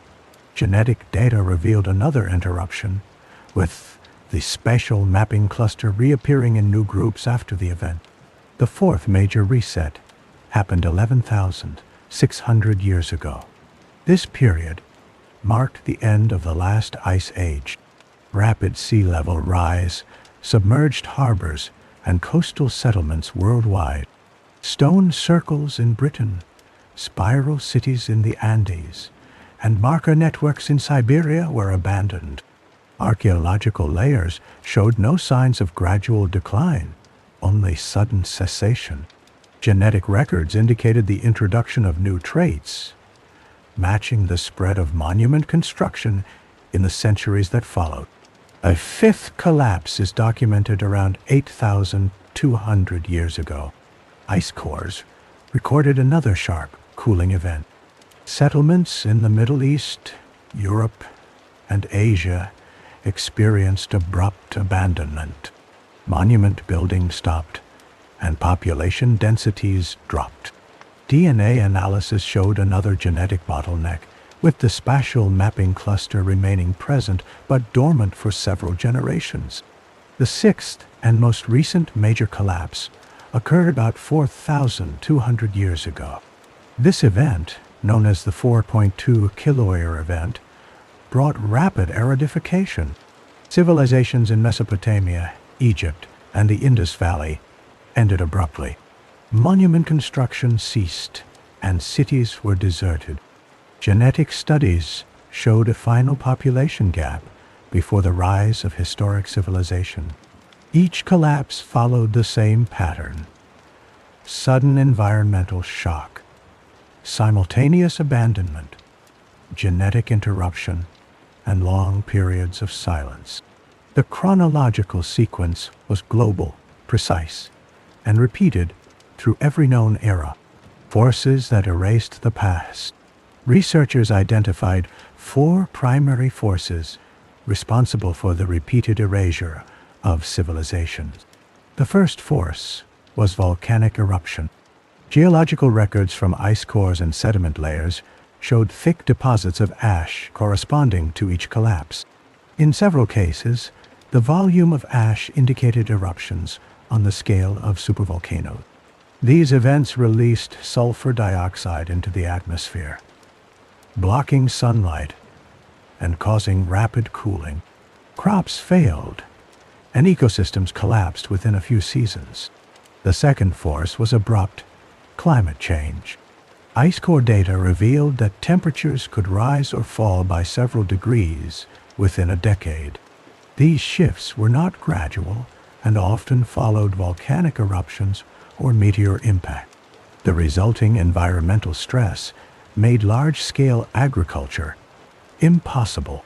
Rivers dried up or flooded unpredictably. Regions that had supported dense populations became uninhabitable in a matter of years. The third force was rapid sea level rise. Geological surveys of submerged city grids and harbors showed that entire coastlines vanished beneath the ocean within a single human lifetime. Meltwater pulses from collapsing ice sheets raised sea levels by meters in just a few decades. Settlements and monuments built near ancient shorelines were drowned and buried by silt. Sonar mapping confirmed that roads and foundations continued beneath the sea, undisturbed since the time of their abandonment. The fourth force was geomagnetic disturbance. Analysis of ice cores and sediment layers showed spikes in beryllium-10 and carbon-14 during each collapse. These isotopes indicated periods of intense solar activity or geomagnetic reversal. Magnetic field weakening allowed increased cosmic radiation to reach the surface. This damaged biological systems and possibly disrupted the behavior of early humans and animals. Some researchers linked these events to mass migrations and the sudden disappearance of entire population. Archaeological evidence supported the impact of these forces. Layers of volcanic ash sealed occupation levels in Anatolia, Siberia, and the Andes. Flood deposits covered city foundations in North Africa and Southeast Asia. In the Andes and the British Isles, stone monuments were left unfinished as builders abandoned their work. Human remains from these periods showed signs of malnutrition and genetic bottleneck. DNA analysis revealed that only small groups survived, often in isolated refuges. The synchronicity of these forces across continents suggested a global mechanism. Each force acted rapidly, leaving little time for adaptation. The result was not a slow decline, but a sudden erasure of culture, technology, and memory. The physical evidence of these events remained hidden under layers of ash, silt, and ice until rediscovered in the modern era. Stories of cataclysm and change. Ancient texts and oral traditions across the world record sudden and dramatic changes in the environment. In Mesopotamia, The Epic of Gilgamesh describes a great flood that swept away entire cities. The story includes details of rising waters, vanished lands, and survivors building new settlements far from the original riverbanks. Archaeologists found flood deposits in the region matching the time frame of the tale. In Egypt, temple inscriptions recount years when the Nile failed to flood, followed by catastrophic inundations. The records mention famine, darkness, and the collapse of royal authority. These descriptions coincide with geological evidence of abrupt climate shifts and volcanic eruptions that disrupted the annual flood cycle. Chinese chronicles describe periods when the sky appeared strange and the ground trembled. The Shu Jing, or Book of Documents, mentions years of darkness and rivers flowing backward. Seismic records and sediment layers confirm major earthquakes and floods in the regions mentioned.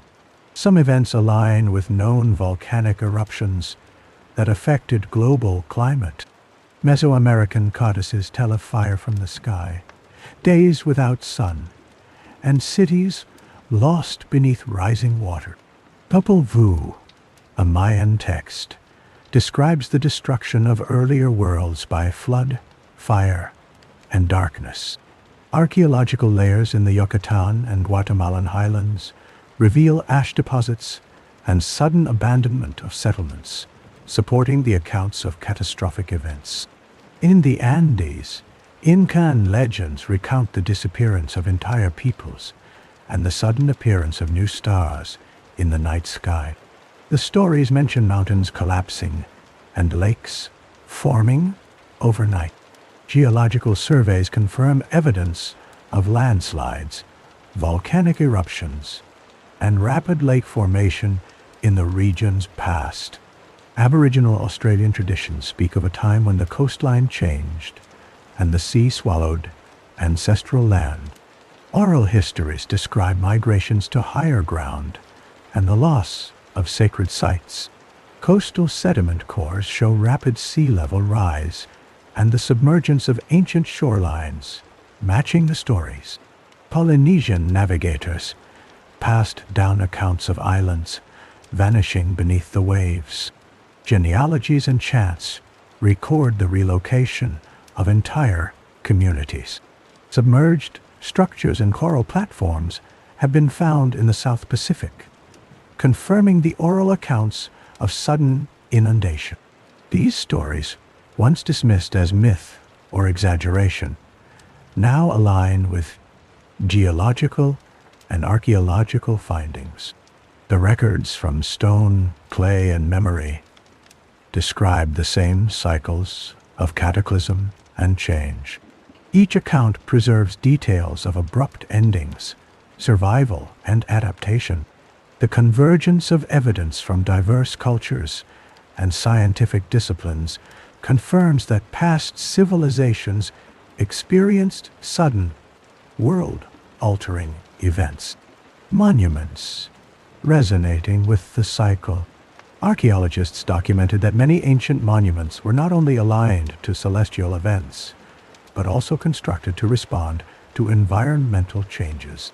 In Anatolia, the stone circles at Göbekli Tepe included carved channels and basins.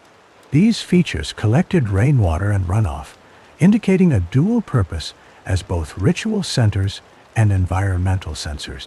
During periods of heavy rainfall or drought, the accumulation patterns in these basins changed, providing a record of shifting climate conditions. In the Andes, the towers at Chanquillo were built on ridgelines exposed to prevailing winds. Stone markers around the towers showed signs of weathering that matched cycles of intense storms and dry periods. Researchers measured the orientation of the towers and found that their shadows shifted in precise patterns throughout the year. The builders used these shifts to track both the solar calendar and the onset of seasonal climate changes. In the Sahara, Spiral stone markers and long alignments pointed to the rising and setting of specific stars. These markers were constructed from materials that resonated with temperature changes. During the hottest days, the stones expanded and produced faint sound. Local oral traditions described these sounds as warnings of approaching drought or sandstorms. Modern measurements confirmed that the stones vibrated at frequencies affected by rapid temperature swings. In Britain, stone circles such as Stonehenge and Avebury included stones with high quartz content. Researchers found that these stones responded to changes in atmospheric pressure and humidity. During periods of high moisture, the stones emitted low-frequency vibrations. Archaeologists suggested that ancient builders selected these stones for their ability to signal shifts in weather, providing early warning of storms or floods. In Egypt, the Great Pyramid's internal chambers were constructed with precise tolerances. Studies using ground-penetrating radar revealed that the pyramid's structure amplified certain seismic frequency. When earthquakes occurred, the vibrations were channeled through the monument's corridors. Ancient texts described the pyramid as a place of listening, where priests interpreted the sounds as omens of change. In East Asia, the pyramids near Haran were aligned to both astronomical and geological features. The orientation of the monuments matched fault lines and water tables. During periods of heavy rainfall or seismic activity, water collected in underground chambers. The builders used these chambers to monitor the stability of the land and predict floods or earthquakes. Across all regions, researchers observed that monuments served as more than markers of time. They functioned as sensors, recording and responding to cycles of climate, weather, and seismic activity. The integration of astronomical alignment and environmental resonance showed that ancient civilizations designed their monuments to survive and adapt through each cycle of upheaval. Genetic and astronomical alignments. Geneticists traced the origins of a unique cluster of genes responsible for spatial awareness, navigation, and environmental adaptation. These genes appeared suddenly in the human genome, not through slow mutation, but as a bundled group. Ancient DNA samples from Anatolia, the Andes, and Siberia all contained this cluster. It was present in the earliest populations living near monumental sites aligned to celestial cycles. The same cluster was found in descendants of those who built the oldest stone circles, towers, and markers. Researchers mapped the spread of the genetic cluster over time. The earliest evidence appeared in populations from regions with monuments aligned to solstices, equinoxes, and star rising. The cluster was absent in areas without such monuments. This pattern suggested a direct link between the construction of astronomical markers and the inheritance of spatial mapping traits. The genes allowed individuals to track environmental changes, navigate unfamiliar terrain, and respond to shifts in climate. Archaeologists compared the dates of monument construction with periods of genetic activation. They found that spikes in gene activity matched the timing of abrupt climate events recorded in ice cores. When temperatures changed rapidly or volcanic eruptions darkened the sky, populations with the spatial mapping cluster migrated and built new markers. These markers were always aligned to the sky as it appeared during their era, not the present. Astronomers analyzed the alignments of ancient monuments. Many structures pointed to the rising and setting of stars that were significant tens of thousands of years ago. The orientation of stone circles in Britain, towers in the Andes, and markers in the Sahara matched the positions of Orion, Sirius, and the Pleiades, as seen in ancient skies. The precession of the equinoxes shifted these alignments over millennia, confirming the age of the monuments. Researchers overlaid genetic activation maps with the global grid of monuments. The correlation was precise. Populations with the spatial mapping cluster always lived near sites with advanced astronomical alignments. The genetic data and monument locations formed a network that spanned continents. Further analysis revealed that gene activation was not constant. It occurred in bursts, triggered by environmental stress. During periods of upheaval, the traits became more pronounced, aiding survival and migration. When conditions stabilized, the cluster became dormant, but did not disappear. It remained in the genome, ready to activate in future cycles. The evidence showed that genetic inheritance and astronomical knowledge were linked. Ancient builders encoded both memory and survival strategies in their bodies and monuments. The alignment of genes and stones preserved the ability to adapt, migrate, and rebuild after each cycle of catastrophe. Breakthroughs without precedent in the early 21st century, researchers documented a surge of technological and scientific breakthroughs. These advances appeared across multiple fields and nations, often in parallel. Engineers in Japan developed new energy storage systems using crystal lattice structures. Within the same year, laboratories in Brazil and Germany announced similar prototypes, each citing independent research. Patent filings showed that the core principles were nearly identical, despite no evidence of collaboration. In artificial intelligence, teams in South Korea, the United States, and Israel released machine learning algorithms capable of self-optimization. The algorithms improved themselves at speeds never recorded before. Software updates appeared within days, not months, and each iteration surpassed the last in efficiency and adaptability. Researchers noted that the rate of progress outpaced all previous trends in computer science. Physicists at CERN and in China's national laboratories reported anomalies in quantum experiments. Instruments detected energy fluctuations that did not match existing models. The anomalies led to the development of new theories and experimental devices. Within 2 years, several groups announced the creation of stable quantum states at room temperature. These results were replicated in independent labs across continents. In medicine, geneticists mapped previously unknown regulatory elements in human DNA. The new elements controlled gene activation in response to environmental stress. Teams in Switzerland, India, and Canada published findings within weeks of each other.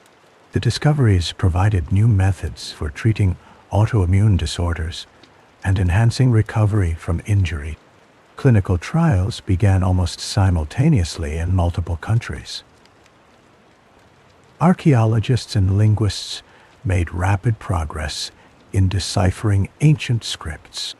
In 2023, a team in Turkey decoded a set of inscriptions from Göbekli Tepe. The translation revealed astronomical data and migration routes. Within months, similar breakthroughs occurred in Peru, Mongolia, and the British Isles. Each script referenced patterns in the sky and environmental cycles.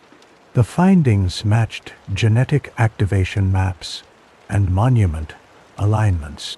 Satellite imaging technology advanced unexpectedly fast.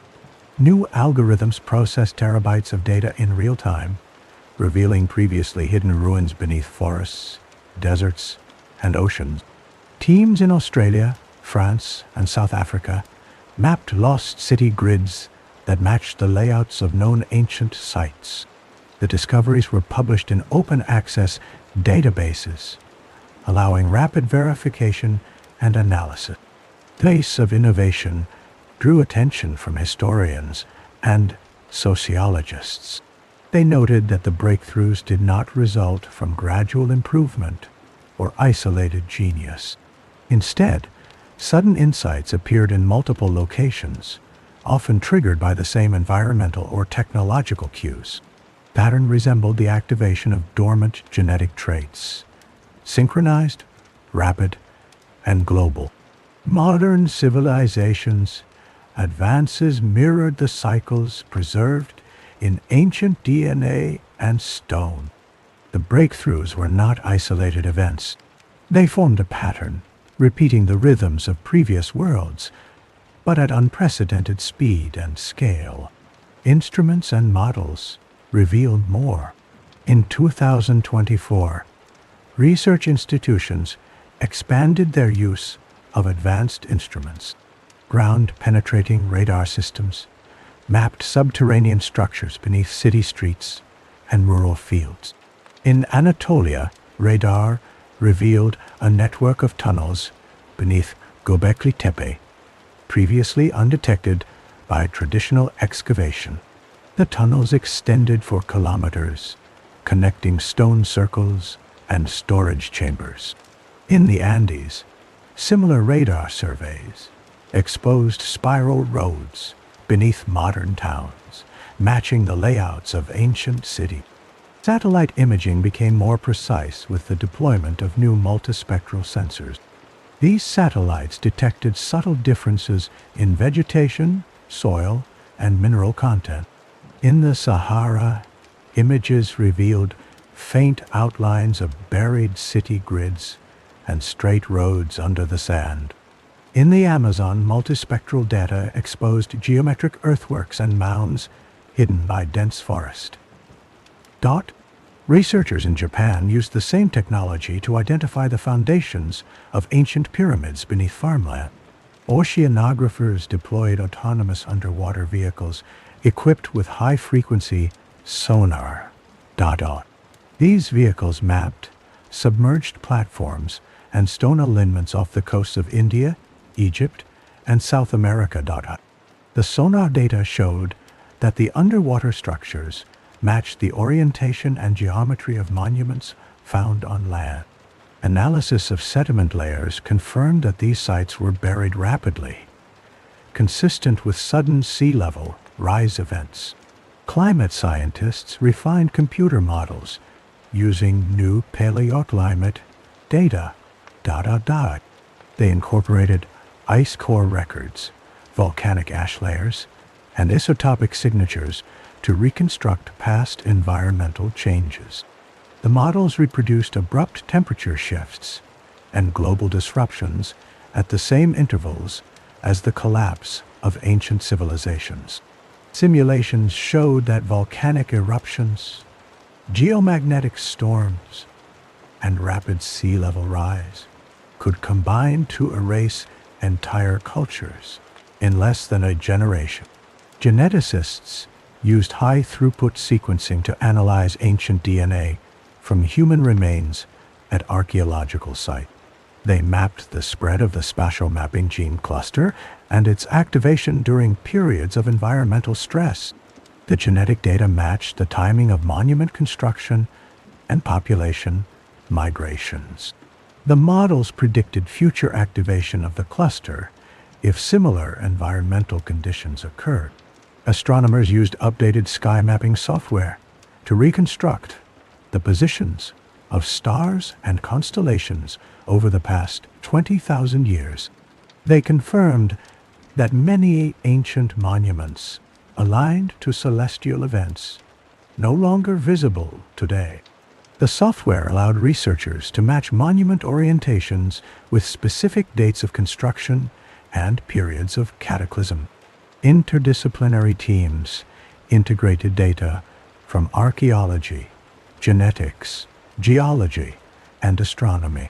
They created global maps showing the locations of monuments, genetic activation, and environmental disruptions. The maps revealed a repeating pattern of civilization, collapse, and renewal. Instruments and models provided evidence that the cycles were not random. The pattern was global, precise, and growing clearer with each new discovery. Collective memory accelerates. By 2025, researchers noted a measurable acceleration in the pace of discovery and innovation.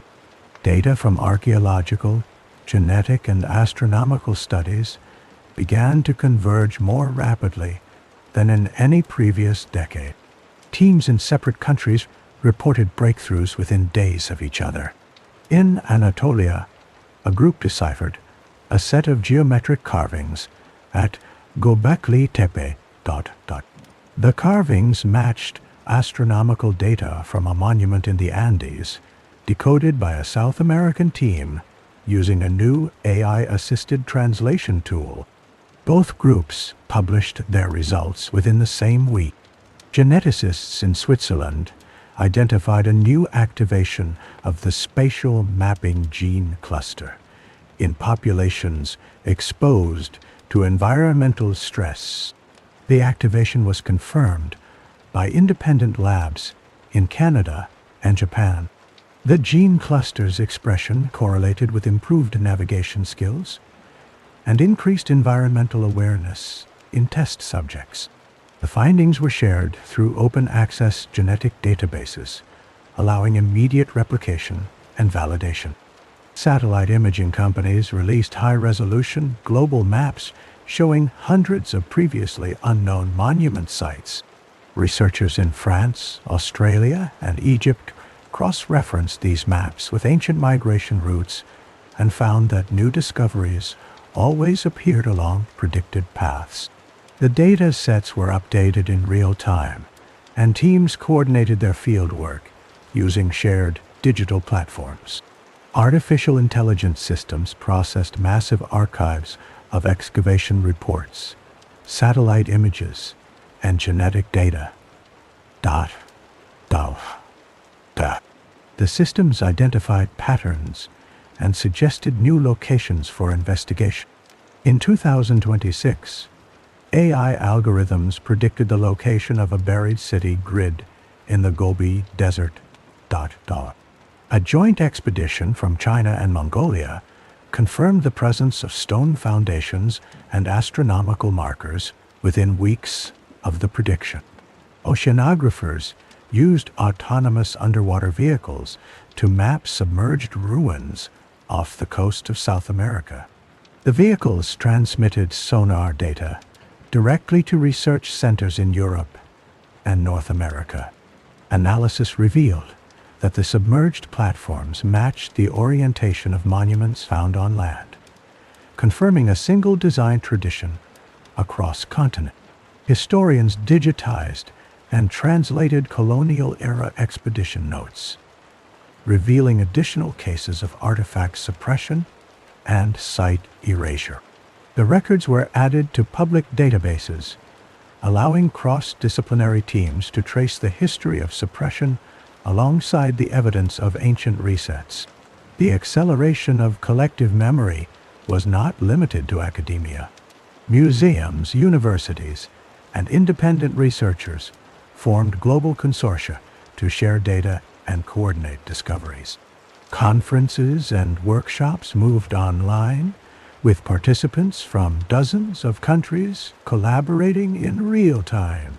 The pace of publication increased, with new findings released weekly. By 2027, the synchronization of research and discovery had reached a level unmatched in any previous era. The combined efforts of thousands of researchers, aided by advanced technology, brought the pattern of past cycles into sharper focus.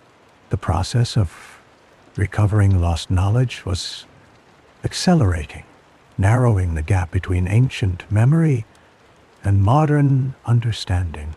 Parallel innovations across nations. By 2028, research institutions in different countries began to report nearly identical technological breakthroughs within days of each other. In Japan, Engineers at a leading university unveiled a new energy grid system based on crystalline lattice conductors. The design allowed for efficient transmission of power with minimal loss, and the grid automatically balanced itself in response to fluctuation. Within the same week, a research group in Brazil published a paper describing an almost identical system. Their prototype used locally sourced materials, but followed the same geometric principles as the Japanese design. In Germany, scientists developed a new method for storing and retrieving genetic information using synthetic polymers. The process increased storage density and retrieval speed by orders of magnitude. Days later, a laboratory in South Korea announced a parallel development. Their method used a different polymer base, but achieved the same results.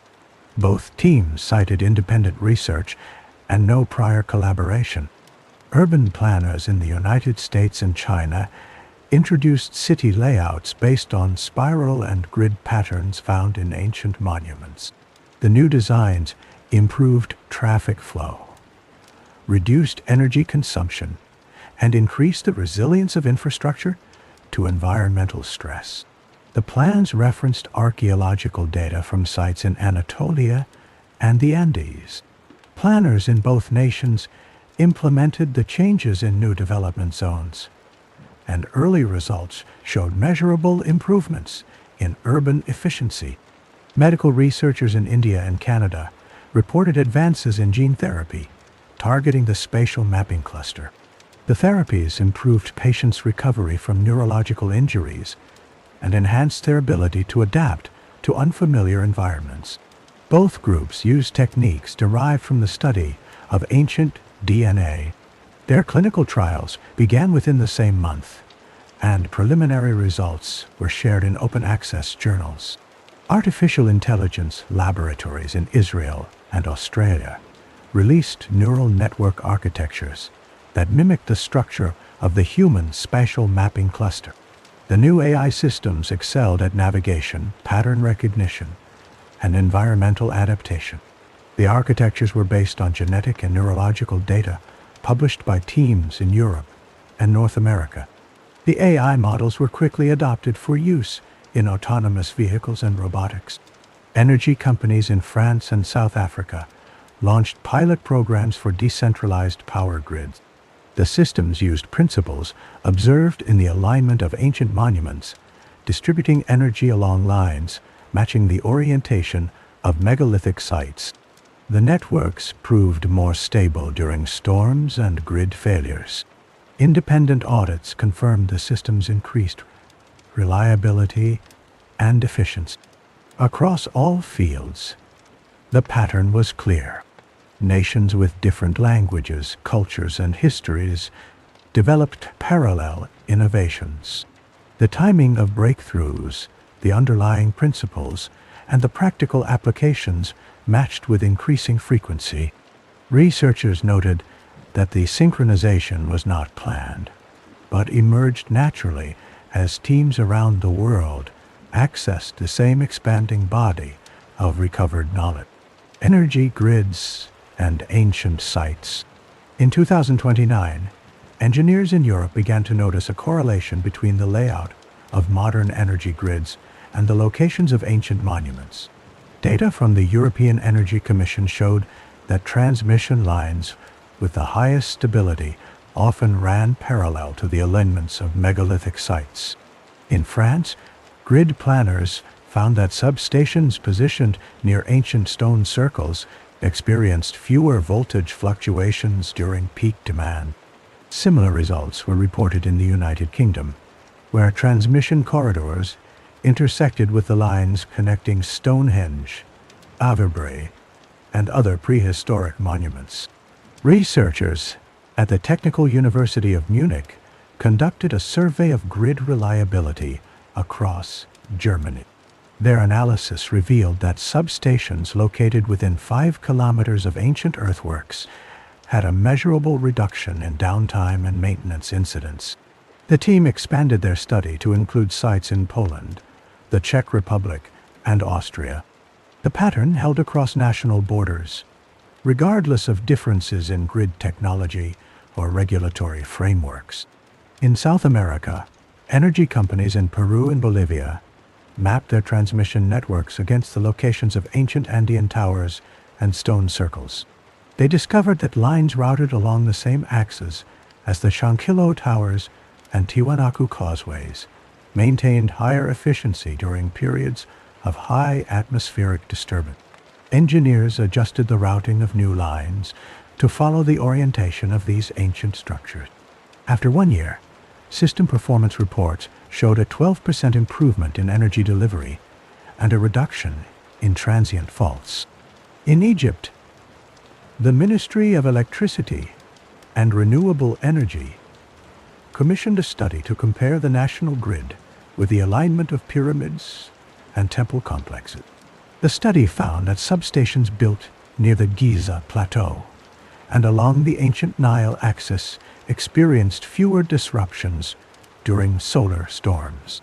The findings prompted officials to prioritize grid upgrades along these alignments.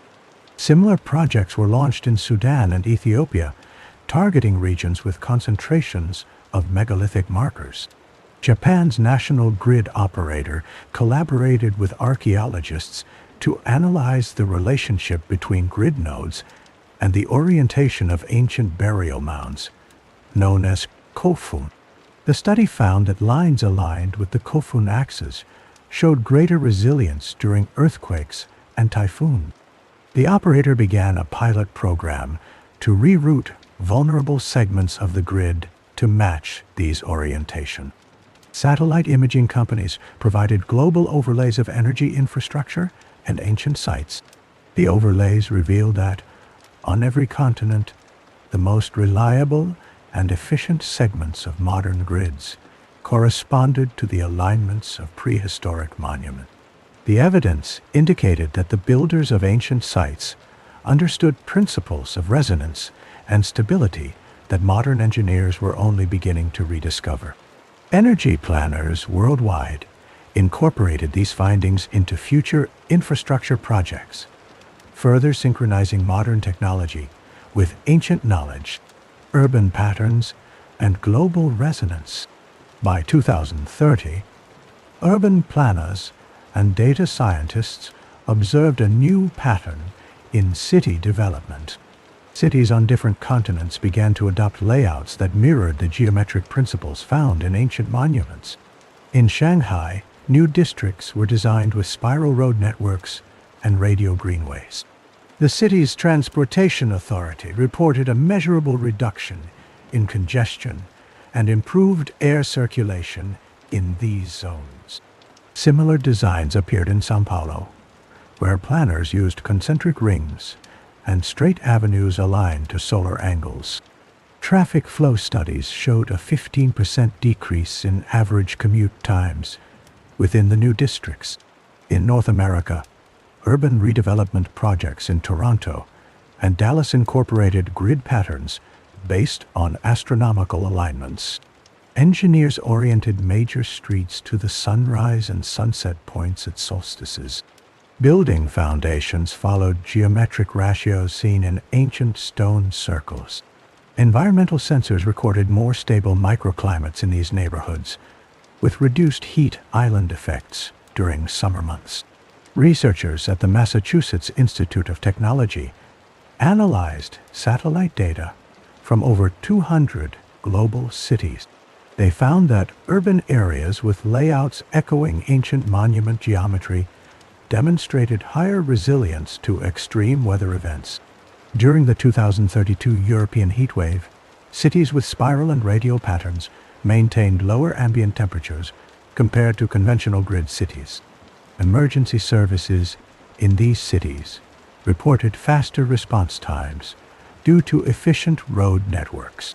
In Africa, the city of Nairobi piloted a new water management system based on the hydrological layouts of ancient Nubian sites.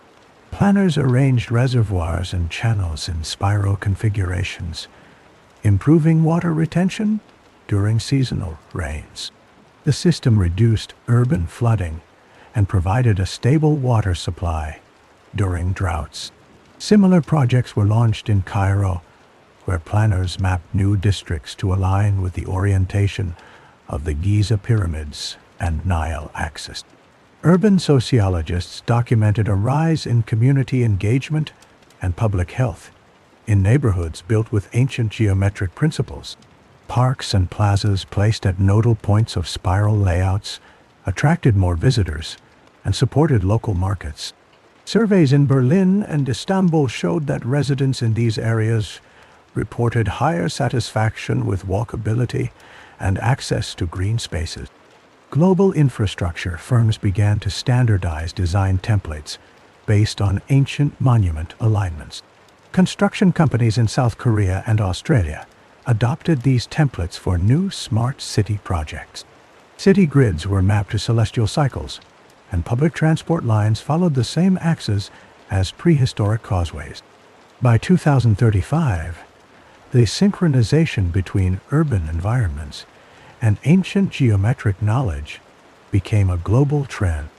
Urban planners, engineers, and architects collaborated with historians and archaeologists to refine design standards. The resonance between modern cities and the principles embedded in ancient sites was now measurable in data, performance, and daily life. The pattern of global resonance, once hidden in stone and earth, became visible in the living structure of the world's cities. Fragments from the Sixth World. Researchers traced the earliest evidence of the Sixth Civilization to the region now known as Central Asia. In 2028, a multinational team excavated a site near the Altai Mountains. They uncovered a chamber sealed beneath volcanic ash. Inside, composite blades and measuring rods were arranged in a spiral pattern. The blades used layered alloys, and the rods were marked with notches matching lunar cycle. The chamber's walls bore geometric engravings identical to those found in the Andes and Anatolia. Satellite imaging revealed straight roads radiating from the site, disappearing beneath modern farmland. Ground-penetrating radar confirmed the roads connected to other chambers buried at regular intervals. Each chamber contained artifacts of the same construction and orientation. The alignment of the chambers matched the position of Orion's belt, as it appeared 12,800 years ago. In the Caspian lowlands, archaeologists uncovered a grid of stone foundation. The grid extended for several kilometers, forming squares and rectangles with precise angles. Soil analysis dated the foundations to a period immediately before the Younger Dryas cooling event. No evidence of gradual abandonment was found. The occupation layer ended abruptly, sealed by a uniform deposit of silt and ash. Geneticists analyzed DNA from human remains at these sites. The samples carried the spatial mapping gene, cluster found in later populations across Eurasia. The cluster appeared suddenly in the genetic record, with no evidence of gradual mutation. The same cluster was present in remains from Anatolia, the Andes, and the British Isles, confirming a shared origin. In the Iranian plateau, a team discovered a series of stone markers aligned to the summer solstice sunrise. The markers formed a spiral path leading to a central platform. On the platform, researchers found a carved disc depicting constellations as they appeared before the last glacial maximum. The disc's star map matched those found in the Sahara and Mongolia. Oceanographers mapped a submerged city grid in the northern Black Sea. Sonar scans revealed stone causeways and plazas arranged in a spiral. The orientation of the city matched the solstice alignment of the Altai chambers. Sediment cores showed the city was buried rapidly by floodwaters at the onset of the Younger Dryas. Colonial archives contained reports of similar discoveries in the region during the 19th and 20th centuries.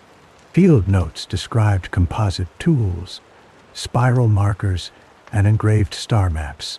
In each case, artifacts were removed and sites were sealed by officials. The pattern matched modern suppression protocols. The fragments from the Sixth World, chambers, tools, roads, and genetic markers revealed a civilization that spanned continents, tracked celestial cycles, and vanished in a single global reset.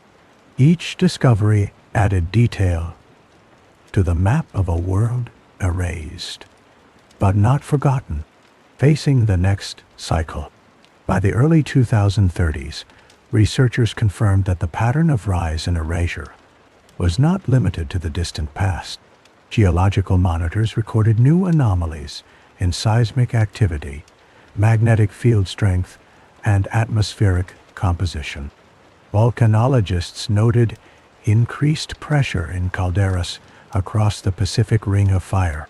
Satellite data showed subtle shifts in ocean currents and temperature gradients. These changes matched the early warning signs seen in the geological layers marking previous global resets. Ice core teams in Antarctica and Greenland reported a sudden increase in volcanic ash and rare isotopes. The chemical signatures were similar to those found in layers associated with the collapse of the sixth civilization.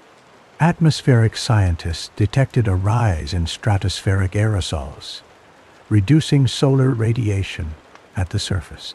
Crop scientists observed changes in growing seasons and the migration patterns of pollinators. Geneticists tracked a new activation of the spatial mapping gene cluster in populations exposed to environmental stress. The cluster's expression increased in regions affected by drought, flooding, or extreme weather. Medical teams in Asia and Africa documented a rise in individuals displaying heightened navigation skills and environmental awareness.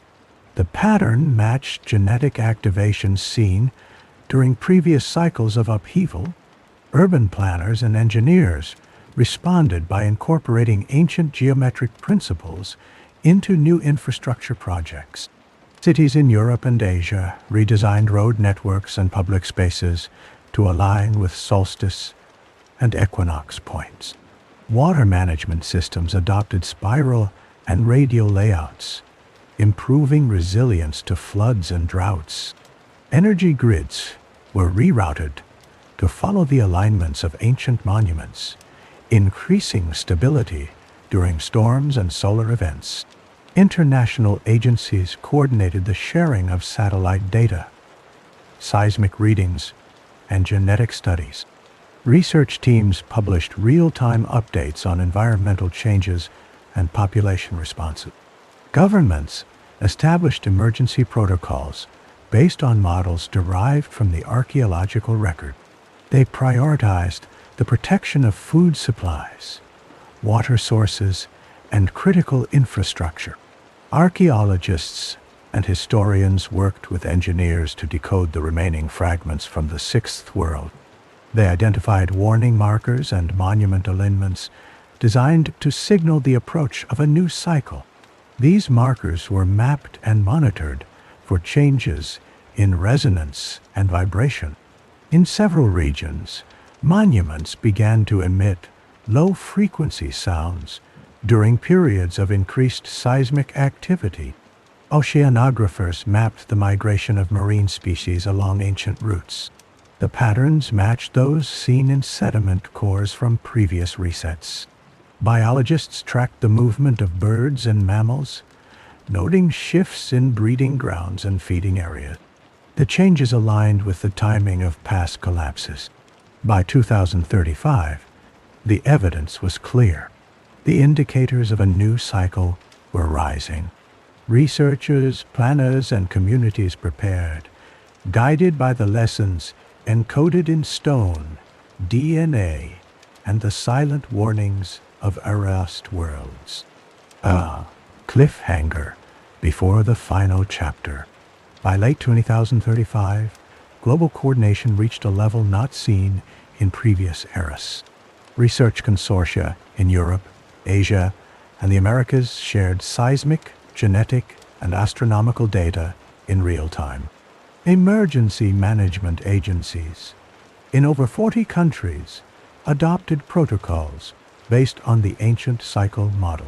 City planners in Tokyo, Istanbul, and Buenos Aires mapped new infrastructure along axes aligned with both local monuments and global celestial grids. Construction crews reinforced bridges, water reservoirs, and power substations using geometric ratios derived from archaeological surveys. In Antarctica, a multinational team drilled a new ice core at Dome C analysis, revealed a sharp increase in beryllium-10 and sulfur compounds, matching the signatures from the onset of the last major reset. The same week, oceanographers in the North Atlantic detected a sudden drop in salinity and a shift in deep water currents. These changes mirrored the oceanographic disruptions found in sediment layers from 12,800 years ago. Dot wall. Satellite networks recorded a series of rapid geomagnetic fluctuations. Ground stations in Canada, Russia, and Australia reported brief but intense auroral activity at latitudes far below normal. Power grid operators received alerts and initiated protective shutdowns in affected regions. Communications satellites switched to backup protocols to avoid data loss. Geneticists in India and South Africa published reports on the spatial mapping gene cluster. They documented a surge in gene activation among children living in regions experiencing rapid environmental change. School systems in these areas introduced navigation and orientation training based on cognitive traits observed during previous cycles of stress. Medical researchers tracked the appearance of new neural connectivity patterns in brain scans, confirming the shift. Archaeologists in Peru uncovered a sealed chamber beneath a collapsed pyramid. Inside, they found a set of stone discs engraved with star maps and geometric codes. The engravings matched those found in Anatolia and Mongolia. The discs were quickly scanned and uploaded to international databases. Linguists in Germany and Japan worked to decode the patterns, searching for instructions or warnings left by the sixth civilization. In the Mediterranean, a joint Greek-Egyptian team mapped a network of underground tunnels beneath Alexandria. The tunnels connected ancient markers aligned to the precession of the equinoxes. Seismic sensors installed in the tunnels detected faint vibrations, increasing in frequency over several weeks. The data was compared to readings from similar networks in the Andes and Central Asia. By the end of the year, the evidence of synchronization was undeniable. Institutions, governments, and communities acted in parallel, guided by the same ancient pattern. The next chapter would determine if the eighth civilization could break the cycle that erased those before. The outcome remained uncertain. The world stood at the edge of the pattern, waiting for the final chapter to begin.